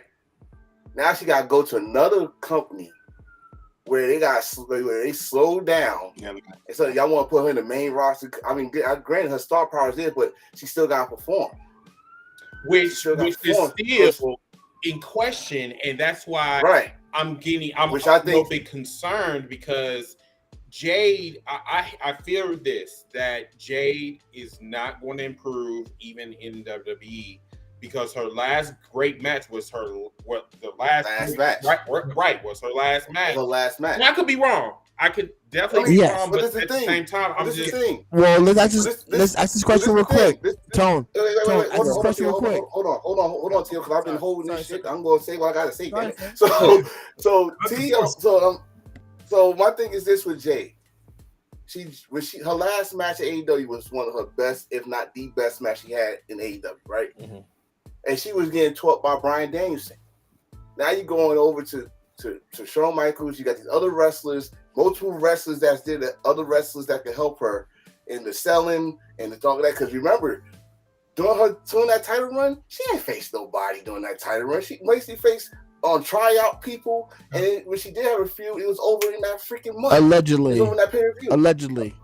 Allegedly, but still, like everybody, most of the people that she faced that title run had no contract in AEW.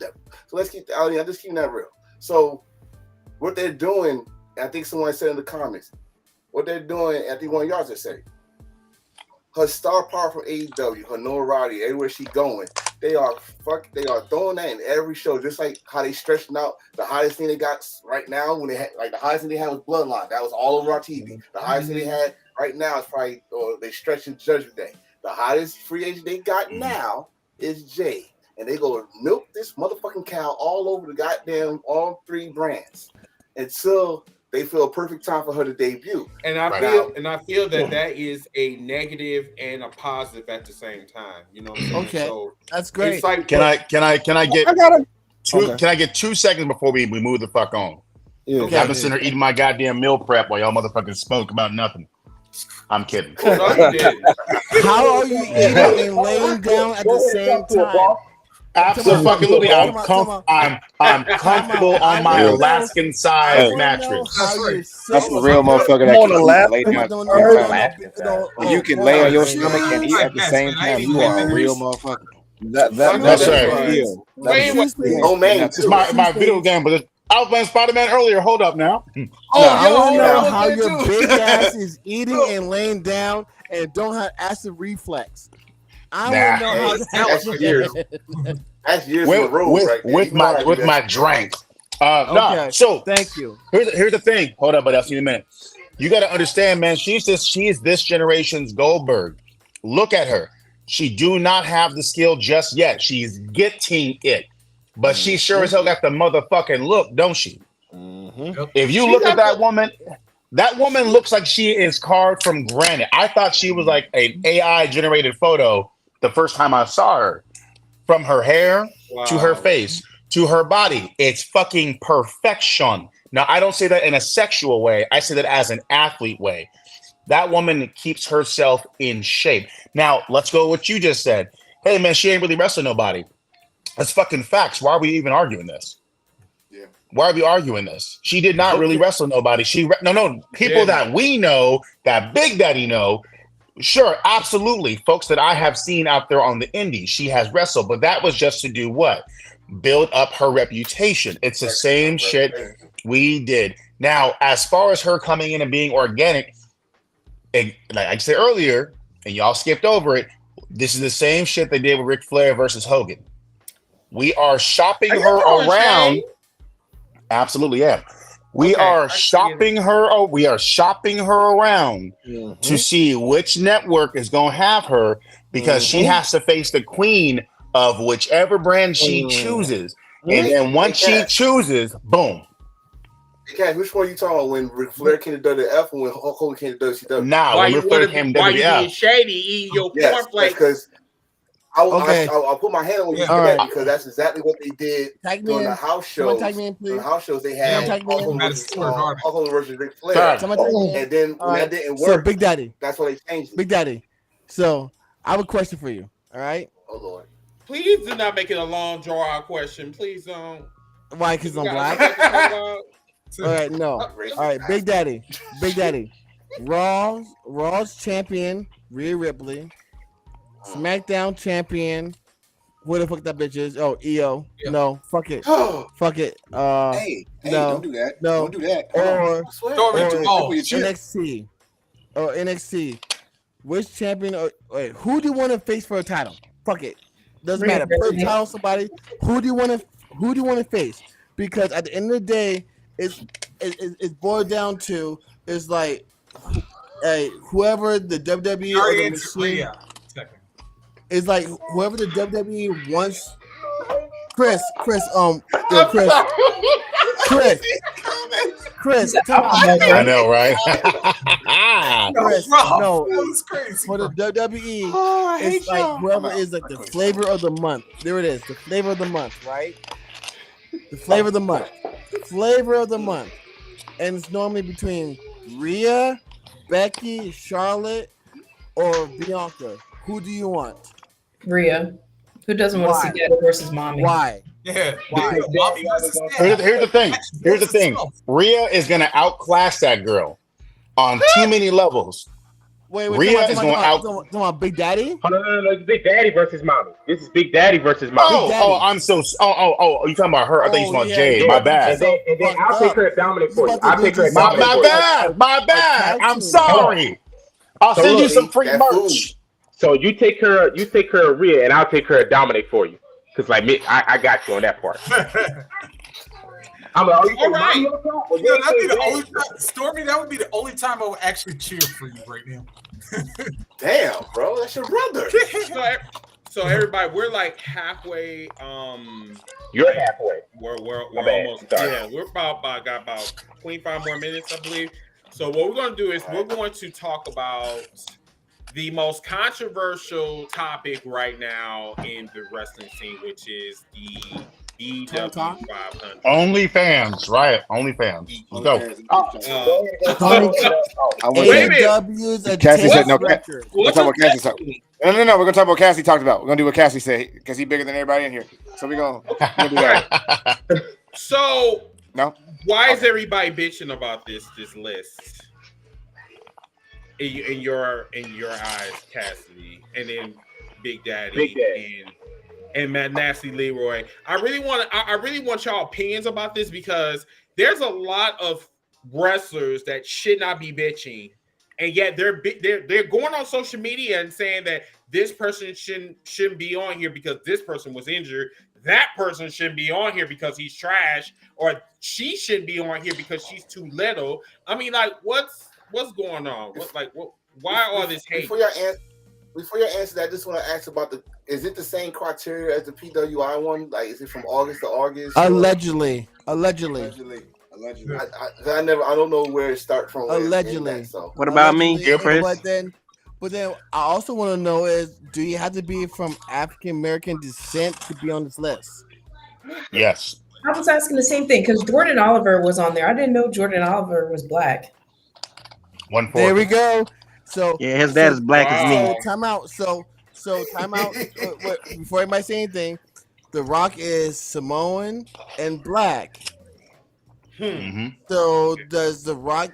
So The Rock can make the BWI too, and you're Samoan, right?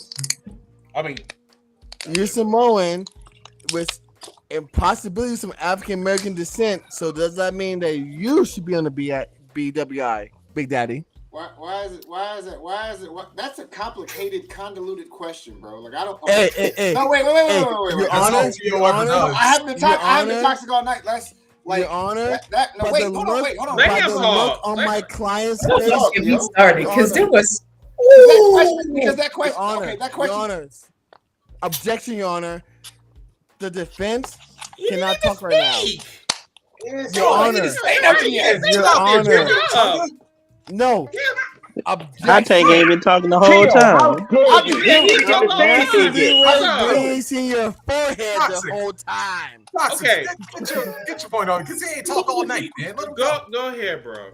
Look, man. Look, if it's convoluted with the BWI actually is with the controversy of it all, with people saying that certain people shouldn't make it.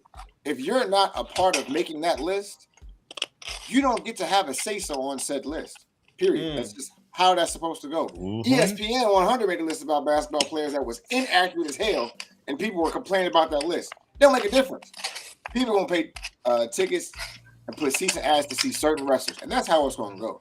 If you're complaining about a BWI list as a wrestler, at that point from a list, that list doesn't define you as a wrestler. It doesn't define your ability. Doesn't define anything you got going on.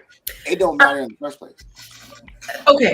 Go ahead, Big Daddy. Go ahead. Oh shit. Go ahead. So I just want to say this because from a wrestling standpoint and wrestling some of those people, and there is one person on there that I was pissed was on there because that woman is fucking trash. Woman is fucking trash. Like, I don't understand how you train for Say her name.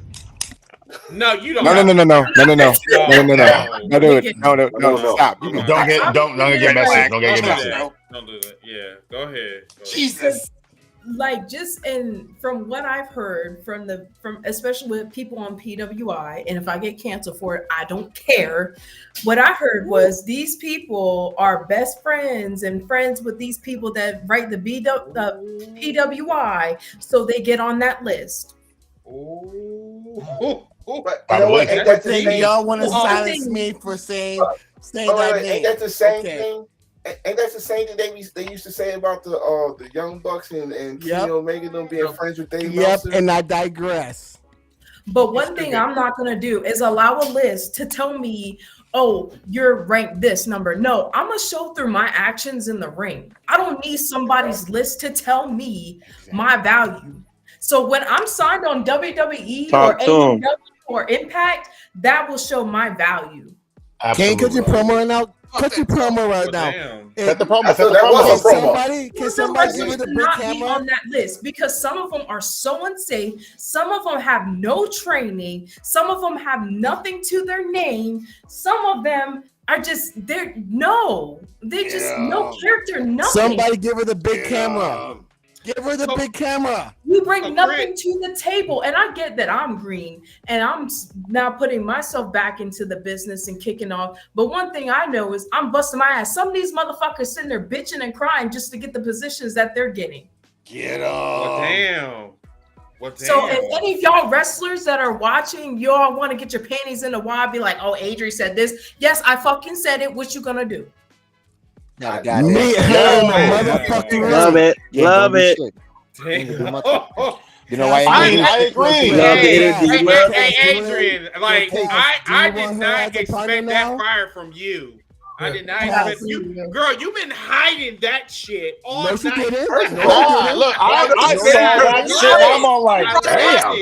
The PWI, I was like, okay, cool, whatever. But the BWI, seeing some of those people on there, I'm just like, all right. So, because I have people on there, don't get me wrong. Like, if I wasn't on the BWI, bro, I'm Samoan. What am I gonna do on there? I mean, I'm a coconut flavored black person. Right. But no, I mean, look. But I mentioned her butt. Stormy. That's a lot of but. Respectfully. No, respectfully. I ain't trying to do shot tonight.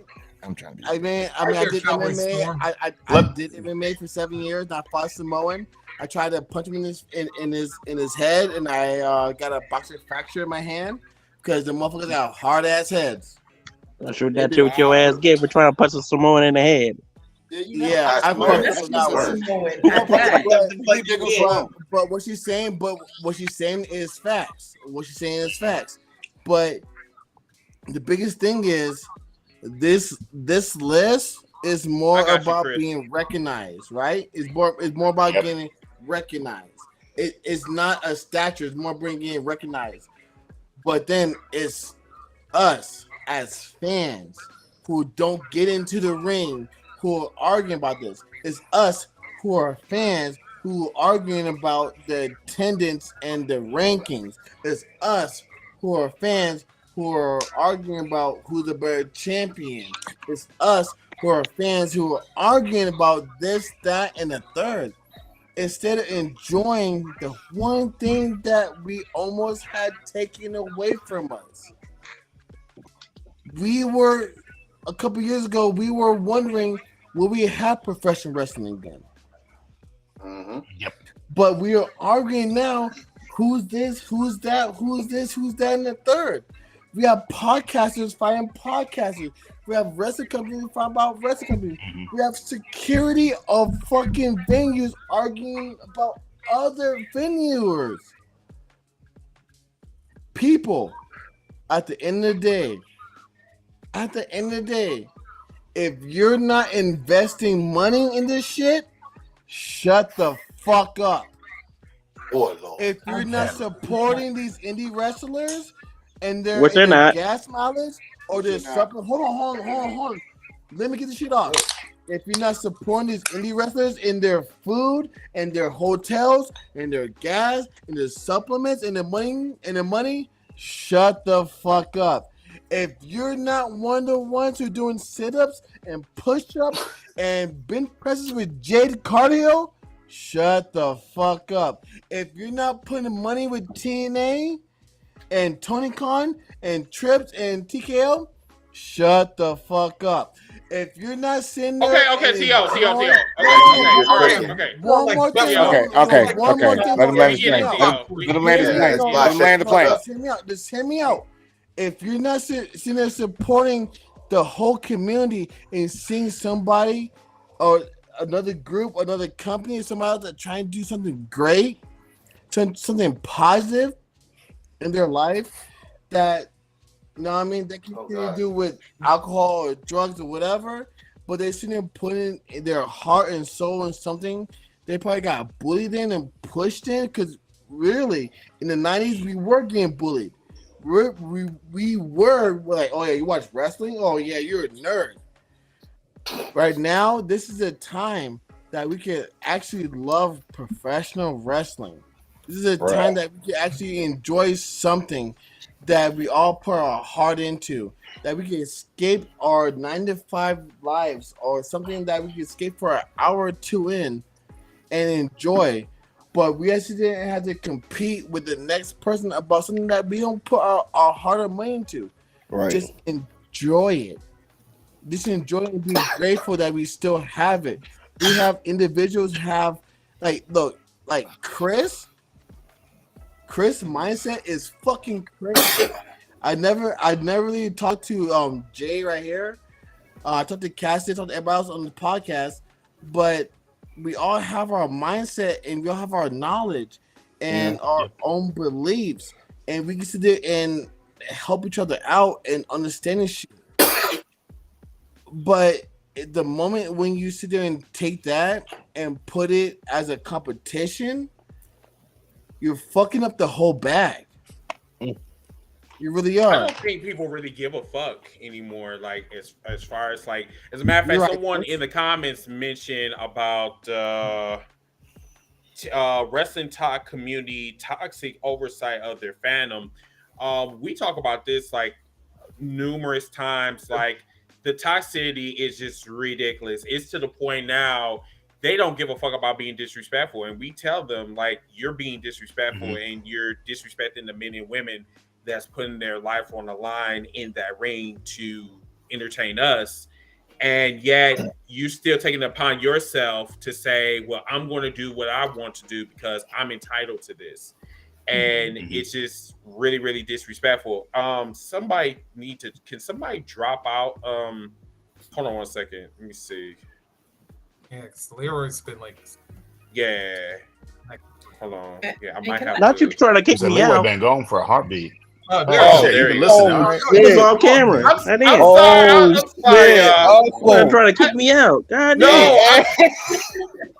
Motherfuckers out my how let y'all talking shit. I was gonna say something, but all right, kick me out. Right off the camera, like. And can I add to what Chris was saying? Like a lot of people, they disrespect like pro wrestlers where they're like, oh, it's fake and all that shit, because WWE, they choreograph a lot of things, but they don't understand the amount of time that we spend training. Like, and it's not just training, it's building our characters and marketing ourselves. And then those long drives, like in 2 weeks, I'm gonna have to take a drive from Delaware, go on the show in Delaware, and then literally that night drive up to Connecticut to wrestle the next day. They don't understand the amount of time we put in for traveling, for putting on a show for people, and it's just like, and they don't understand, especially for wrestling. For me, wrestling saved my life. It brings me joy to see people entertained and touched by the stuff that I do. Like, I'm a bigger female. I'm not no stick.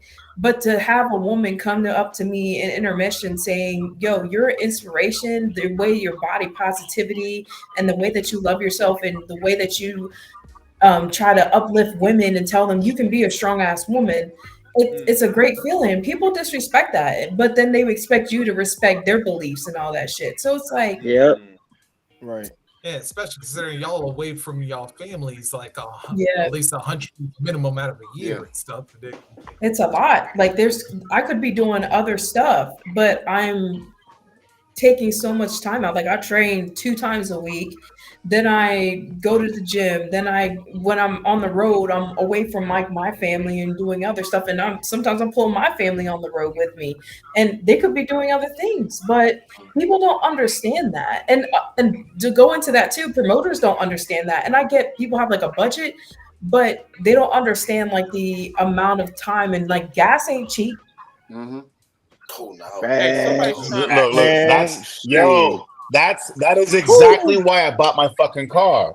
You're like, oh, you bought a car to stun, you bought a Tesla to stun. I didn't buy. I did not buy that shit just for fucking looks. I bought that. Look, so here's the real though. So I literally got a job with those motherfuckers just so I can discount, which is free self-driving. I worked for them for 6 months just to get it and quit. Oh, man. You want to hook me up? You are smart. Yo, you want to work for Elon Musk? Go for it. His ass is crazy. You know what? Hey, yo, Cass, that's your tag team partner. But hook her up. I'll do what I can. Right. But like, no, like going backwards to what Big Daddy was saying, I'll make this super quick. I don't give a fuck who the fuck knows who the fuck I am. Really, I don't. If I'm not on that list, I know about 10 people who shouldn't be on that list. That's whatever the fuck. Good for you. Somebody saw your shit. But if you were to line your shit up with mine, what they gonna say? Exactly. Next. Oh my God, your promos are so weird. And okay, hey. When you can cut a promo better than me, when you can cut a promo better than me, we can have this discussion. But until then, next. Now, going forward to what you said, I've been doing this shit since I was 26, 27. I'll be 38 in just 4 weeks.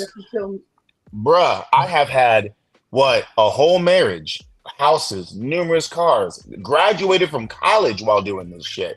So I have had to take my college work to the arena and do my math homework or my accounting work, jump in the ring, then back out the ring, and then finish up an exam. Then I get to go home. I've had to take my newborn with me to a different state just to go wrestle for an opportunity for $10 in my little Prius, then drive right back to Oregon from Canada, Cali, whatever the fuck. Even right now, I'm doing this not just because I love Chris, I'm doing this as a favor, but I got my 2 little boys here right in the next room. This is a consistent effort. Every single day is a test of your mental fortitude, physical fortitude. I put videos up of all the shit that I do in the gym. Yeah, bro, I got a bum ass shoulder. I'm still benching 315. I got a bad right hip. I'm still squatting 475 for reps. I just did a 755 hack squat.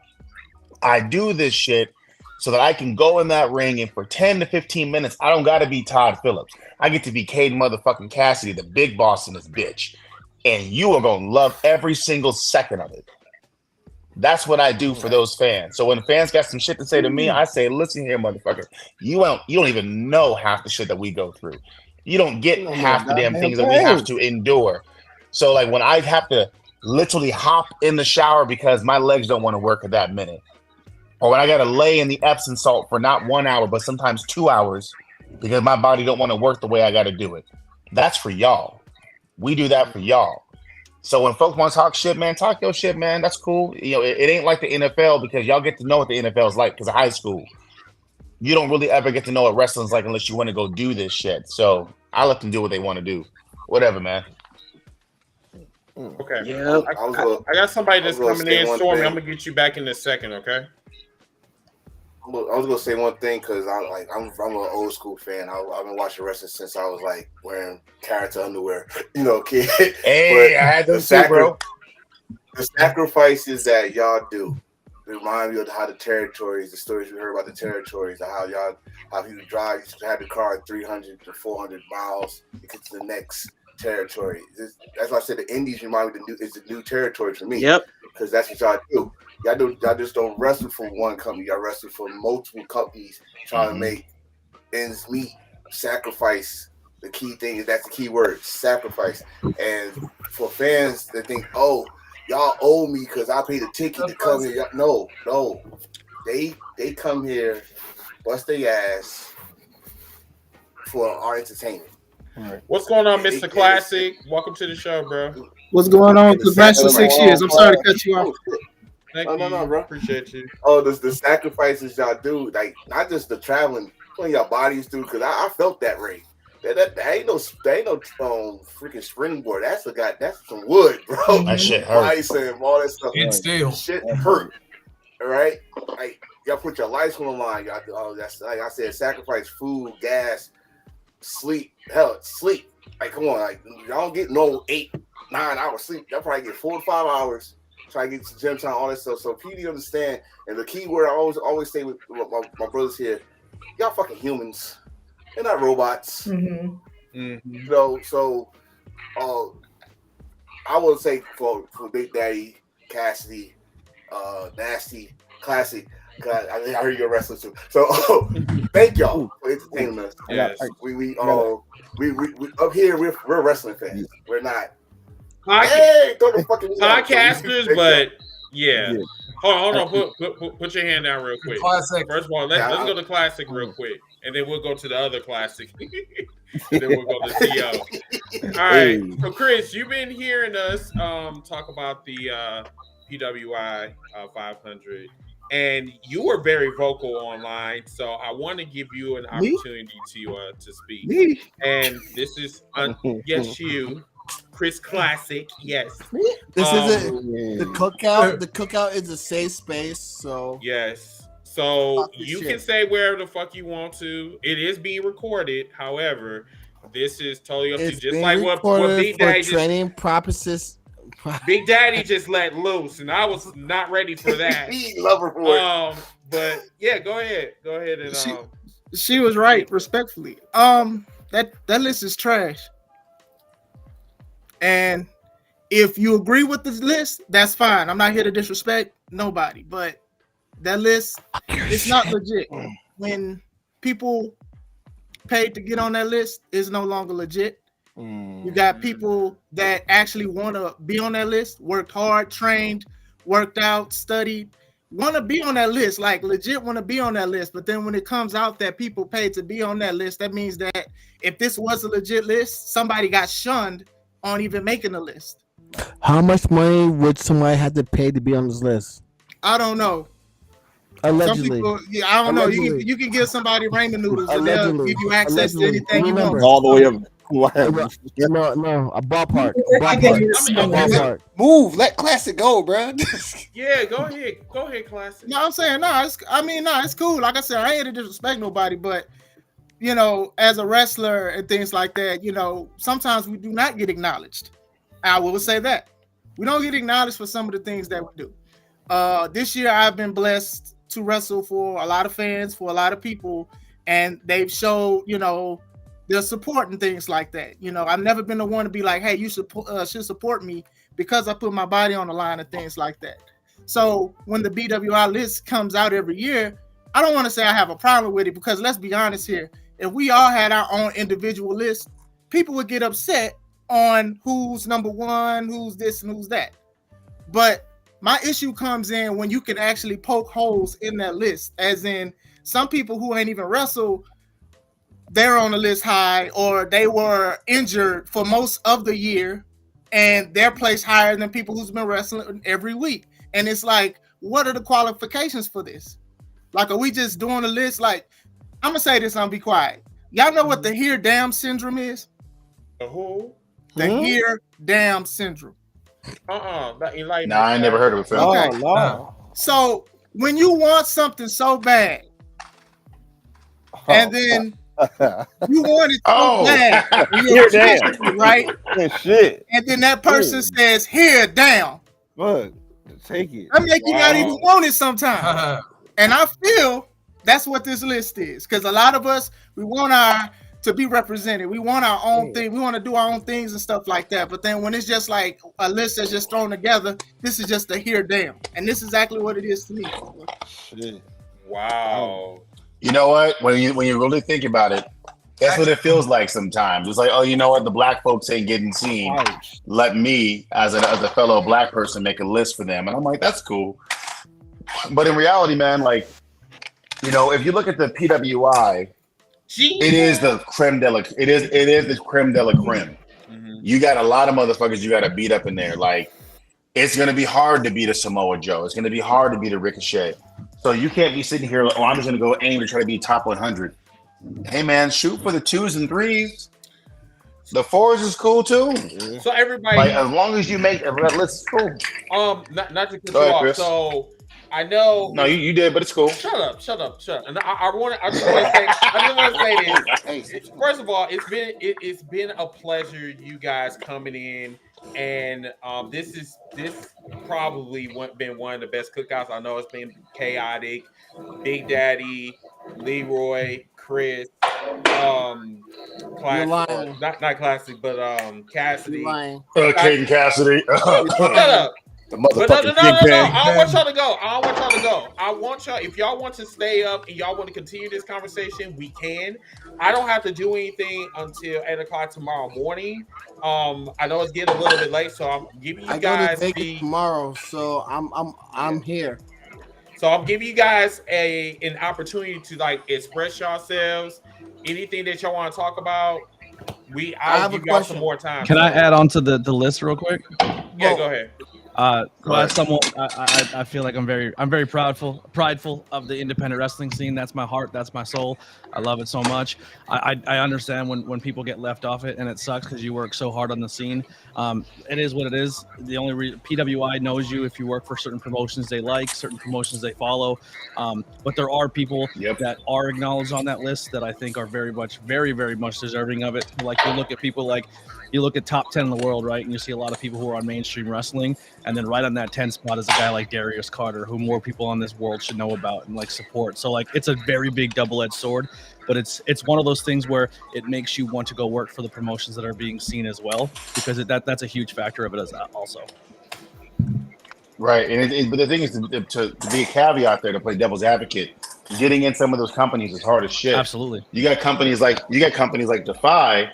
Defy don't play that game. If you fuck up once, it can be your 3rd or 4th match. They ain't bringing you back. Absolutely. I have a question. I have a question. I have a real question. What's going on? Answer. Come on. So for the individuals, so my question is for the individuals who are not completely quote unquote African American descent. Big Daddy, how do you feel? You're not gonna say me? Hold on. How dare you? You know what? Hey, my bad. I had to look up. Like, wait a minute. Okay. You know what? Your Honor. Objection, Your Honor. Let me rephrase my question. Objection. So, Your Honor. Wrestlers who not African American descent, like Big Daddy, and foreheads like Nasty Leroy. How do you guys sit there and like take these lists? And I feel like these lists are put in place to segregate the nation, segregate the wrestling community. I'm getting upset because you keep skipping me with this full wrestler shit, and I'm like, full-blooded black person shit. Because Cassidy, bro, I am Native American. You're light-skinned, Cassidy. I am passing, sir. I am passing. Okay. I'm fucking with you. Cass. Yo, what's up? Thanksgiving is next month. You have a couple more days. God damn it. Damn. I'm gonna be sitting outside sharpening my motherfucking arrow just for that shit. Not black man. My question is like we're in a time where we thought we lost professional wrestling forever, but now we're segregating it from PWI, BWI, WO, women's wrestling, tag team wrestling, this wrestling. At what part do you guys say stop and just say, "Hey, I'm a professional wrestler, and I want to put on the best match that I can for the fans and for the community"? When do y'all stand up and say that instead of letting these lists define y'all? I start with Big Daddy. Oh, talking about, hold on. I start with Big Daddy. I'll go with Leroy, Cassidy, Classic, and then I'm gonna go to ADJ. I never met you before, so Anthony. excuse me. I would listen. I would consider myself a wrestling journalist or a pro independent wrestling journalist. Or so Jesus.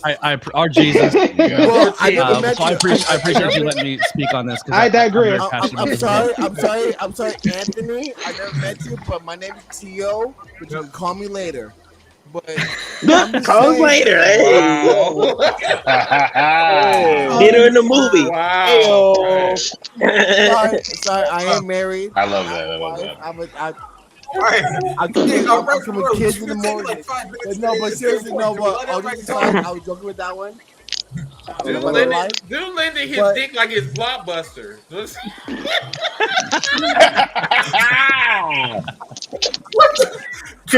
the fuck? No, but seriously, but You're lazy for that shit. honestly, but I do, no, honestly, like all jokes aside, let's talk about this shit because there is a thin line between love and hate. So let's start with Big Daddy. All right, then, and stick your way down because like we need to understand this shit because when we guys mute your mics because at the end of the day when we talk about these lists that come out every year and people get pissed off about it, like people get up in arms and ready to fight about this shit because they are away from their families. These people are sitting going above their means to get noticed. And then the lists come out and they don't make the list, make the numbers that they're doing. It messes them up and it can put them in the situation where we go from, oh yeah, yo, I seen a wrestler to come to like, yo, I can't believe this wrestler is gone. They were such a great wrestler. So what can we do as a community to uphold this and fix this situation? Because now we're in a situation where we're categorizing, we're putting like we're sitting there and picking and choosing who's the best of the best instead of saying, you know what? Thank you for doing what you do. I think you posed that in two different questions, though. There's two different answers to that. I know. I did do that. Well, first we need to stop being trash. That's number one. Okay, so just real quick, I think the overall for the part two is if you can't handle criticism or lips, Anthony, then this isn't the business. Okay, Anthony, you're being light skinned right now. All right, reel it in right now. So Big Daddy, you heard my question, right? Everybody say from Big Daddy on past me because I always spoke how I feel.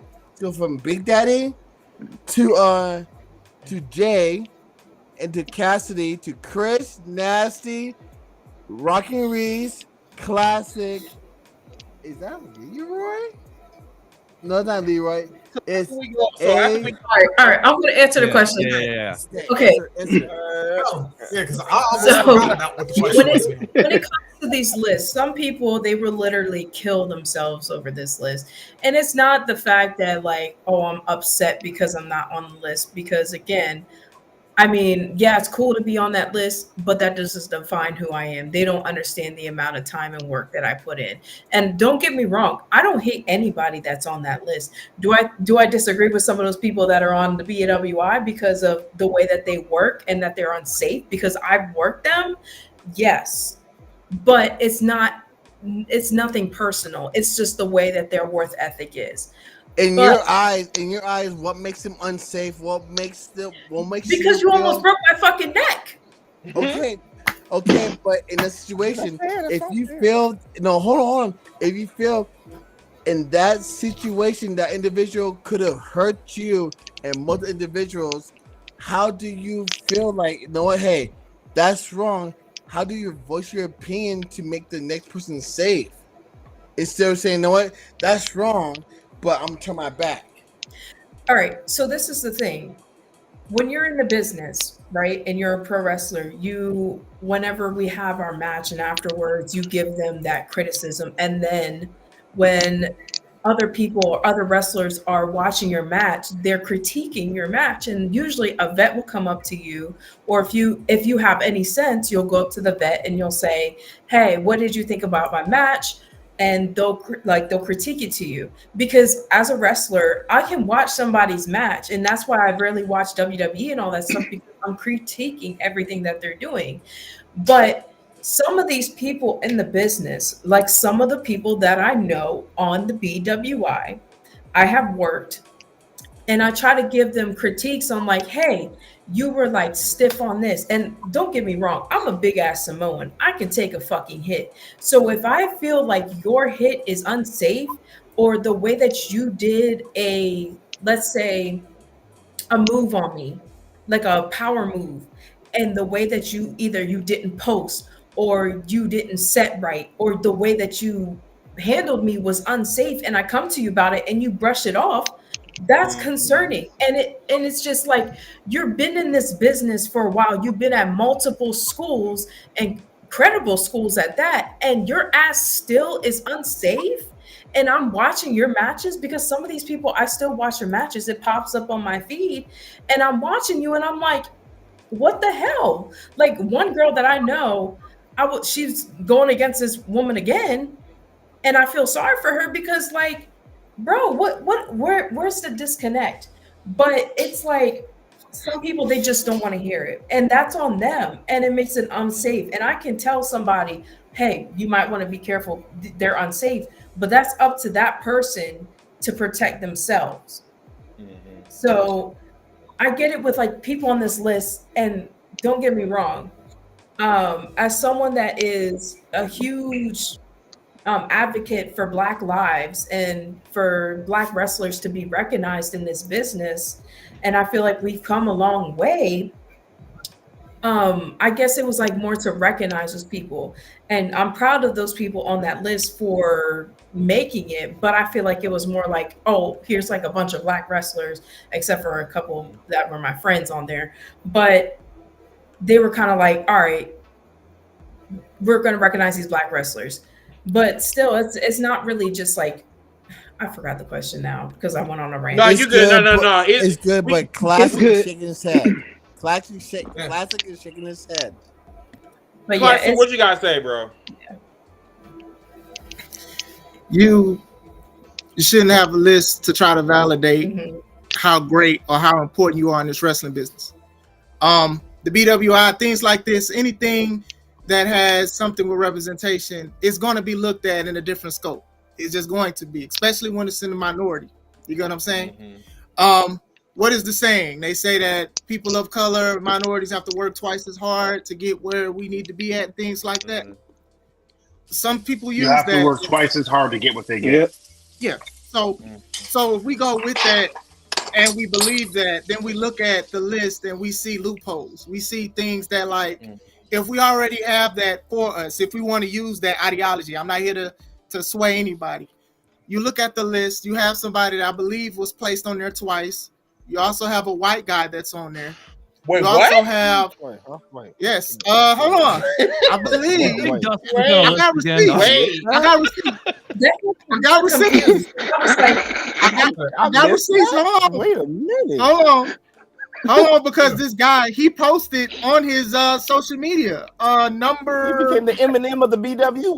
What? I know, but real quick. Hold on. Number 445 in the list is a white guy, and he posted about it. Hold on, Chris, I'm gonna send it to you. Actually. Okay, but real quick. He felt fucking cool when his name got dropped. I'm sorry to cut everybody off, but Big Daddy has to jump off the live real quick. But I do want her. Big Daddy. I do want her to give her 2 cents in, give her go out, and give her promotion for the event that's going on next month where she can be in the ring with the ruthless Lala, and she said verbatim that Lala's lariat would not take her fucking head off. She said she can't Larry her. Can't Larry me out here. That's a tough. Ooh, yeah. I'm sorry, I'm half asleep.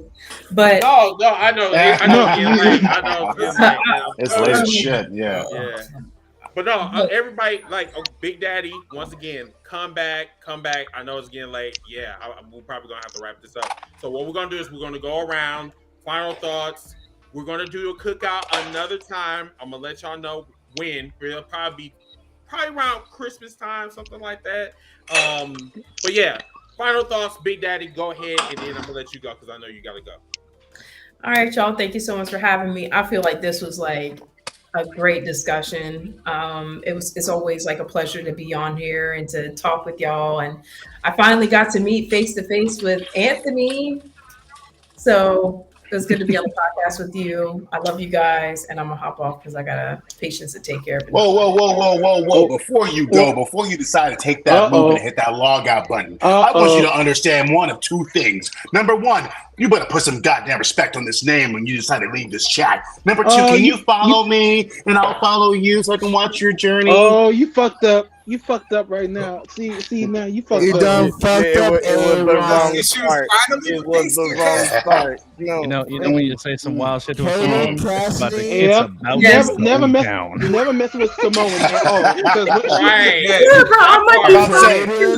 Because she was flying through Portland. I'm like my skin got cold. Hey, Cassie, don't mess with Big Day because she will. Hey, when she I will say this right now. I'm sorry. Hey, one time for the one time. Kaden Cassidy and Big Daddy will run the INDY interracial mixed tag team scene. Yeah. No. Interracial sounds better. Oh, wow. How about we just say we're tag Hey, it's time for us to go to sleep, y'all. Come on. Right? If you're wearing daddy, wear up the daddy tissue. Nasty Leroy. You can spell 5, 2, and 6, 1. Adrian, Big Daddy, have a wonderful night, sweetheart. Thank We'll see you next time. Hey, take care. We'll be in touch. Take care. We'll do. Bye. Good night. All right, I'm gonna skip over UTO because you something else. Well, I didn't say nothing yet. I'm brainstorming. You ain't said nothing. This man said interracial. I was like, Excuse me, Chris. Tell us where they can find you. No, Chris. I missed last year. By a hair because of my hotel's Wi-Fi. Okay. Honestly. All right there, Reverend. Let me talk. I want he's drinking on. No. Let me talk to you. Stop. Real quick. J Classic. Okay. First of all, I just want to say I want to hear that in the match right now. Like I do want to hear that. Like this next interracial match, I want to hear that now. Like you. Thank you. I got you. Hey, if I'm ever ring announcing you, I got you. Yo, Jay. Tell me that would be crazy though. It'll be crazy. Next interracial match in that corner. No, but dead I ass. need to see this now. No, but dead ass. Seriously? Okay. Chris and I came to each other. Pause.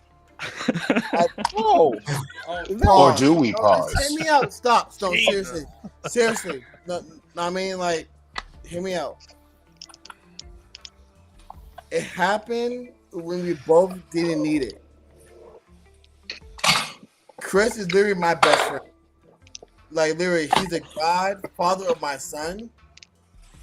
He's literally, like, my best friend. We talked on the regular. I mean, when he needs help, he calls me up.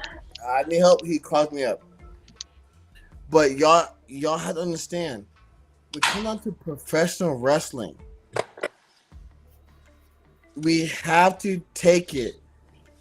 I mean, however you guys take it, but it's size of a mustard seed.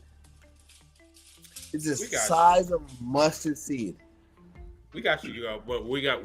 No. Chris, I got it. Chris. Let's One move second, along, bro. Chris, 1 second. By the end of the day, we built something in the Cookout that was unheard of. It was a safe space for professional wrestlers, referees, people in the gorilla, people in the ring. And we gave you an opportunity to speak your truth. And y'all, we will do this again, definitely. We will definitely do this again. But y'all took it away from us too soon. But Chris and I, we will bring it back. The Cookout is coming back. Most definitely, Mr. Classic. Did you? I know. Did you want to promote your shit, sir? Anything that you got coming up? Yeah, most definitely. Just follow us on Smart Psychology Podcast on YouTube. Smart Psychology Podcast. We also are on Apple Podcast and Spotify.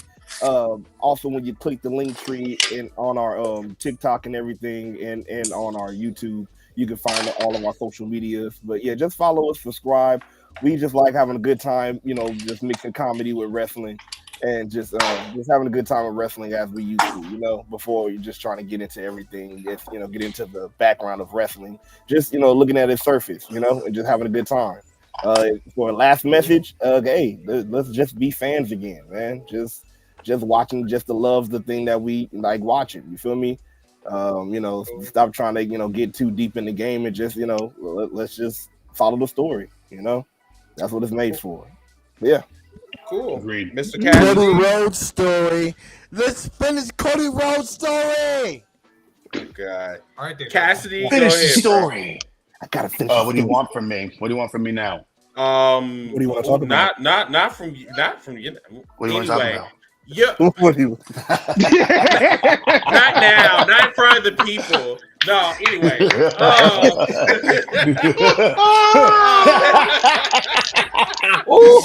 Anyway. Man, he always got that fucking smolder when he says that. What do you want to talk about? Mike Cody, shut the fuck up. God damn. So, yeah, got a little bit what of you guys want to talk about? Where can they find you? Yo, I'm everywhere, bro. I'm on TikTok. I'm trying to do better. Look, Chris is trying to get me to do better on TikTok. I will start doing better. I promise I will. Do gooder. Do gooder. Telling my wife last night. So yeah, I feel like Instagram, Facebook, Twitter. I'm always trying to inspire people. In fact, when the list came out, I was one of the first commenters, and I made it really well known. I'm like, man, this is not easy. Like this is hard to compile a list if you are really paying attention and you having to put one in and slide one back out, and then you're trying to put one here, but you gotta move it around. It's fucking hard, bro. So like I gave people like a lot of space to understand that. Like, look, if you ain't on it, get in front of other cameras, because if you want to be on this thing so bad, that's what you got to do. For me, man, as a wrestler, I am out until January. I tore my unfortunately, I had a nice little groin hernia, which was not fun to get repaired. So I am 2 months. Yeah. So when they tell you what they did, then you understand the severity of it all. Oh, you took that out of that to put that back in? Oh, holy shit! I'm glad I still have a penis. Did they have to use like any type of super glue? Yeah, they actually use medical glue. So they actually do. It's called blood glue. They take your blood and mix it with the medical grade glue, so your skin recognizes the blood and doesn't fight the glue, so it seals everything shut. Yeah, but I'm also fighting another infection, so that's also fun. I have fought cellulitis the first couple weeks out, and now I have folliculitis. So that's not fun. Folliculitis sucks. Every single hair follicle on my body is sensitive. I mean, even the ones on my palm. It sucks. I know I didn't like the sound of that. I knew I didn't like the sound of that. That's supposed to fuck you. Like, it sucks, bro. It sucks. Like, anyway, so I'm doing managing right now. I'll be at DOA in a couple weeks. I believe it's going to be on November 8th. or is it 10th? 10th, and then I'll be at POW Pro Wrestling November 18th. I'll be in Canada starting in January at ASW, and I believe I have one or two more. That's a big surprise. I'll be at Metal Mania in January. I'm everywhere, man. You can find my T-shirts at ProWrestlingTees.com. If you hit me up directly, I'll go ahead and get you a deal where I can cut you where you can buy two for the price of 1.5. All you have to do is let me know. Cool. Thanks for coming, brother. Yeah, man, anytime. Leroy, Nasty Leroy, are you there? Are you there? I'm here. All right. Final thoughts, sir. Well, talk and not your forehead. Shut up. Anyway, let me get this off because this needs to be said. I've just been quiet and letting y'all talk, whatever. So, other than my story of like plugging my stuff, I want to say this because say that I've learned that lists are no list, but mainly lists are supposed to help you put people. You're supposed to discover certain people that you don't know, and it's like I think it's like the indie scene. I think it's like other promotions that you don't watch. And I'm gonna say it is not all, but half of wrestling fans are lazy as shit. I'm not gonna hold you. Mm-hmm. They're not gonna research. Probably even like 20% of people on that list, or both lists of PWI. They're not gonna watch out what Alex Kane is doing in MLW. They're not gonna see. It may be. I mean, that's just a maybe. They might check out Impact, but if it don't run around AEW and WWE, these motherfuckers don't be checking out shit. Oh, like what upsets me is I'm not even care about the whatever. If you ain't going up there to check that individual and check out their stuff and follow their journey, then what's the point of the whole fucking list in the first place? Because there's a lot of talented people out here that I can name offhand that I've named offhand that are talented. Like my fucking like I always say, I have to be a fan of a wrestler to want to work with them. Right. There's a lot of people I'm a fan of from afar that I want to work with, and that I want to get in there and I want to do stuff with. And it's the same thing with a wrestling promotion. I also feel like once you're in wrestling, he was like, yo, you're not a wrestler no more. I mean, you're not a fan no more. Yeah, you are. You're a fan because you want to be a fan of that promotion to work for that promotion. I was a fan of GCW because it made me feel like what I did in the 90s as a kid with ECW. So that's the reason why I currently want reason. And people was like, oh, you was doing death matches. I didn't do no death matches. Am I cool with all the death match people? Yeah, what I do, but that's me. But a lot of people don't like to. They don't like to own the fact that they're lazy as shit, and they don't want to watch a lot of those people that are on the list that are very talented individuals. Yeah. You know, like a Darian Bankston, like a Start Marshall, like a Cassidy, like a Rufus Lala, like any of these individuals, like O'Shea, like anybody, like. So it pisses me off more than anything about like these motherfuckers not gonna watch them or check this shit out. That's all I gotta say about that. But yeah, you can find me on X on at Nasty Leroy and official Nasty Leroy on Instagram. I'm gonna try to go live more because I've been trying to figure out a whole system with my whole Twitch. So I got a Twitch channel.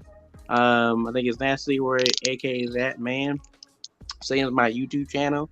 You can find my this hoodie. You can find this hoodie on brainbustertees.com/Nasty Leroy and Nasty Leroy 4-year wear, and you can get the nasty hottie jackets out here, so you can be looking clean, but he's looking mean in the wintertime and fall time. So you know.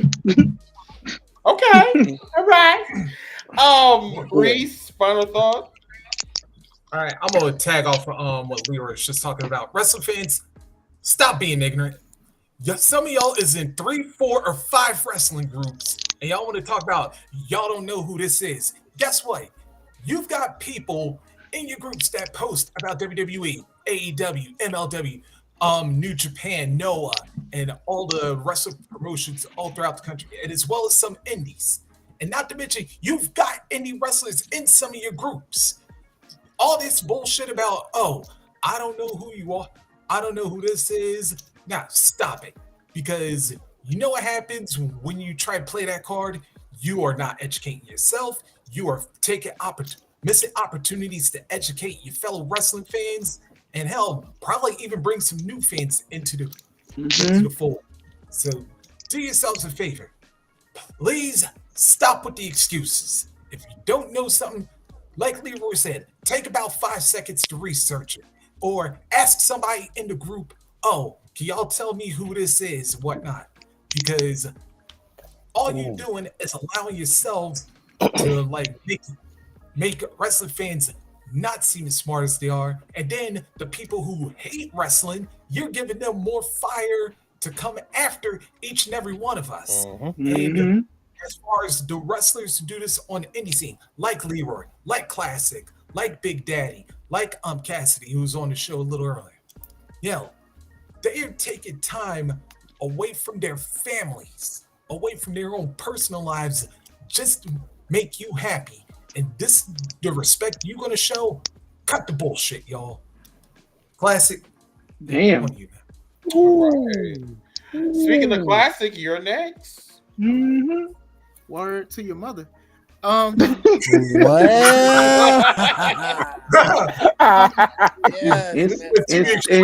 And still your girl. First and foremost, I do want to say congrats to 6 years. Thank you, sir. With you, Chris, I know you speak about like how you started and everything like that. So to have me, other wrestlers, a lot of people on the panel currently now, great job. Keep doing it. I don't listen to a lot of podcasters and things like that because I do think that some people put their feelings over facts or biasness towards it, and I feel like it's legit. Sort of like this list, but we could, as you say, I digress. So bang bang, Don DeMarco. I do want to say, I do appreciate even being here. I came on here late because I fell asleep and I had to put my kids to bed and all that. So no worries. But list. I'm gonna say this and be out. List gonna be very controversial, even if it's 100% legit or it's just feelings and things like that. It's just gonna be that. So when I first said that it was trash, and if you felt different, I meant, all right, cool. I don't mean no disrespect when I say it, but some people are gonna take it that way. You know what I'm saying? As far as the wrestlers go, some wrestlers do work hard to be on the list because sometimes wrestlers, we want to feel loved and we do want to feel appreciated. The love that I get here on Heels for Life, some wrestlers don't get that. You know what I'm saying? Yeah. Some wrestlers don't get a spotlight and things like that. I do think that you guys do it the right way. But like I said, even if it's anybody, even if it was a legit list, somebody's going to find an issue with it. You get what I'm saying? My issue was, it just didn't seem as legit. It just seems like I believe Reese said it, or somebody else said it too. It's just a whole bunch of wrestlers they put together, and like I said, it's just the here damn thing. Here, since we don't have this representation, we have our own, and I felt like it wasn't looked through thoroughly, and that's the only issue I had with it. Am I against a BWI list? No, I'm not. I'm not at all. You know what I'm saying? Right. It's cool to have your top wrestlers or who's killing it and things like that. And I have my own opinions too. And I'm going to sit here and say it too. I might not be 100% right a little bit of the time, but that's all. That's all I want to say. I want to say thanks again. Congrats to 6 years. I'll probably try to, if you allow me to be back on more often to talk about a lot of things. Sure. Y'all really be lit. Y'all be lit. We ain't crazy about that shit, so no. Yes, twin. We definitely. I am HR in this bitch, and you no longer allowed because you too fucking. You're nice. overruled. Anyway, I heard I was too nice before. Thank y'all. Anthony, go ahead. You got the final word. So I'm gonna final thought, I'm going to come from a journalist standpoint. That list is made by fans. That list is made by journalists. That list is made by people. Every list is going to be made in that aspect. So it is going to be very biased. It is going to be not perfect. It is not going to be exactly what it is. I think Classic nailed that. But I also think it is fun, and I think it is needed in a world of professional wrestling to have lists and have them broken down. I think it should be the Northeast list. I think there should be an East Coast list. I think there should be a West Coast list. Yep. I think there should be a Spanish list. I think there should be a Black list, an Asian list. I think all that representation, and I think all that breaking it down to the smaller groups and minorities gives other people a chance to be seen and be heard. And also what Rockin was saying, go and look at that list. Go look at, like, why is this person here? I'd never heard of them. Why should I go support them? And I think that makes things really, really special. Yeah. And now, if you're a wrestler and you're offended that you're not on that list, stop working within 25 miles of your house. Get in your car and travel. Go work on other shows. Work your ass off to get in. So if you look at the list and say, "Yo, every single person who's on that list is up in Boston, up at this place. Are they in Pennsylvania? Are they in Jersey?" Get your ass to those promotions. Show up and be ring crew. Show up and get your name out there. Show up and pay your dues so they get you on that show. Because every single show someone pulls out, and if you're in your car and you get there, you get an opportunity. 90% of my commentary jobs is because I showed up. Or I showed up and the equipment they were using on commentary was dog shit. And I got sick of my commentary sounding terrible. So I went and bought my own commentary setup, and I made it very small, and the quality is amazing. So I would show up and be like, "You got commentary?" And they're like, "No." I said, "You have a hard cam?" They said, "Yep." I said, "I can plug commentary right into your hard cam, and and I'm here and my boy's here. Can we put commentary down?" And then we got a job after it. If you want to be on these lists and you want to make it active and you want to be in this business, chase it. But if you don't make a list and it hurts your feelings, I don't think pro wrestling's for you. Damn. Well, everything you are being judged. You're being judged by your work. You're being judged by your body. You're being judged by your voice. It's a business of being judged. And if being judged is hard for you, it's not easy for anybody. Bing bong, fuck your life. Well, a lot of people in wrestling, and a matter of fact, I don't care. I'll call his name out. But before I call his name out, it's a lot of people that I see, not just in my region, but like in wrestling that I know, like that don't even go outside of their region. And I don't know, like maybe some of them just like to have a good thing in their region, so they stay in their region. But then I always think, like, how are you supposed to be? You gonna be or AEW or top independent promotions like GCW, which for me personally, and this is the only time I'll agree with a rap bastard like Matt Cardona. My God. He said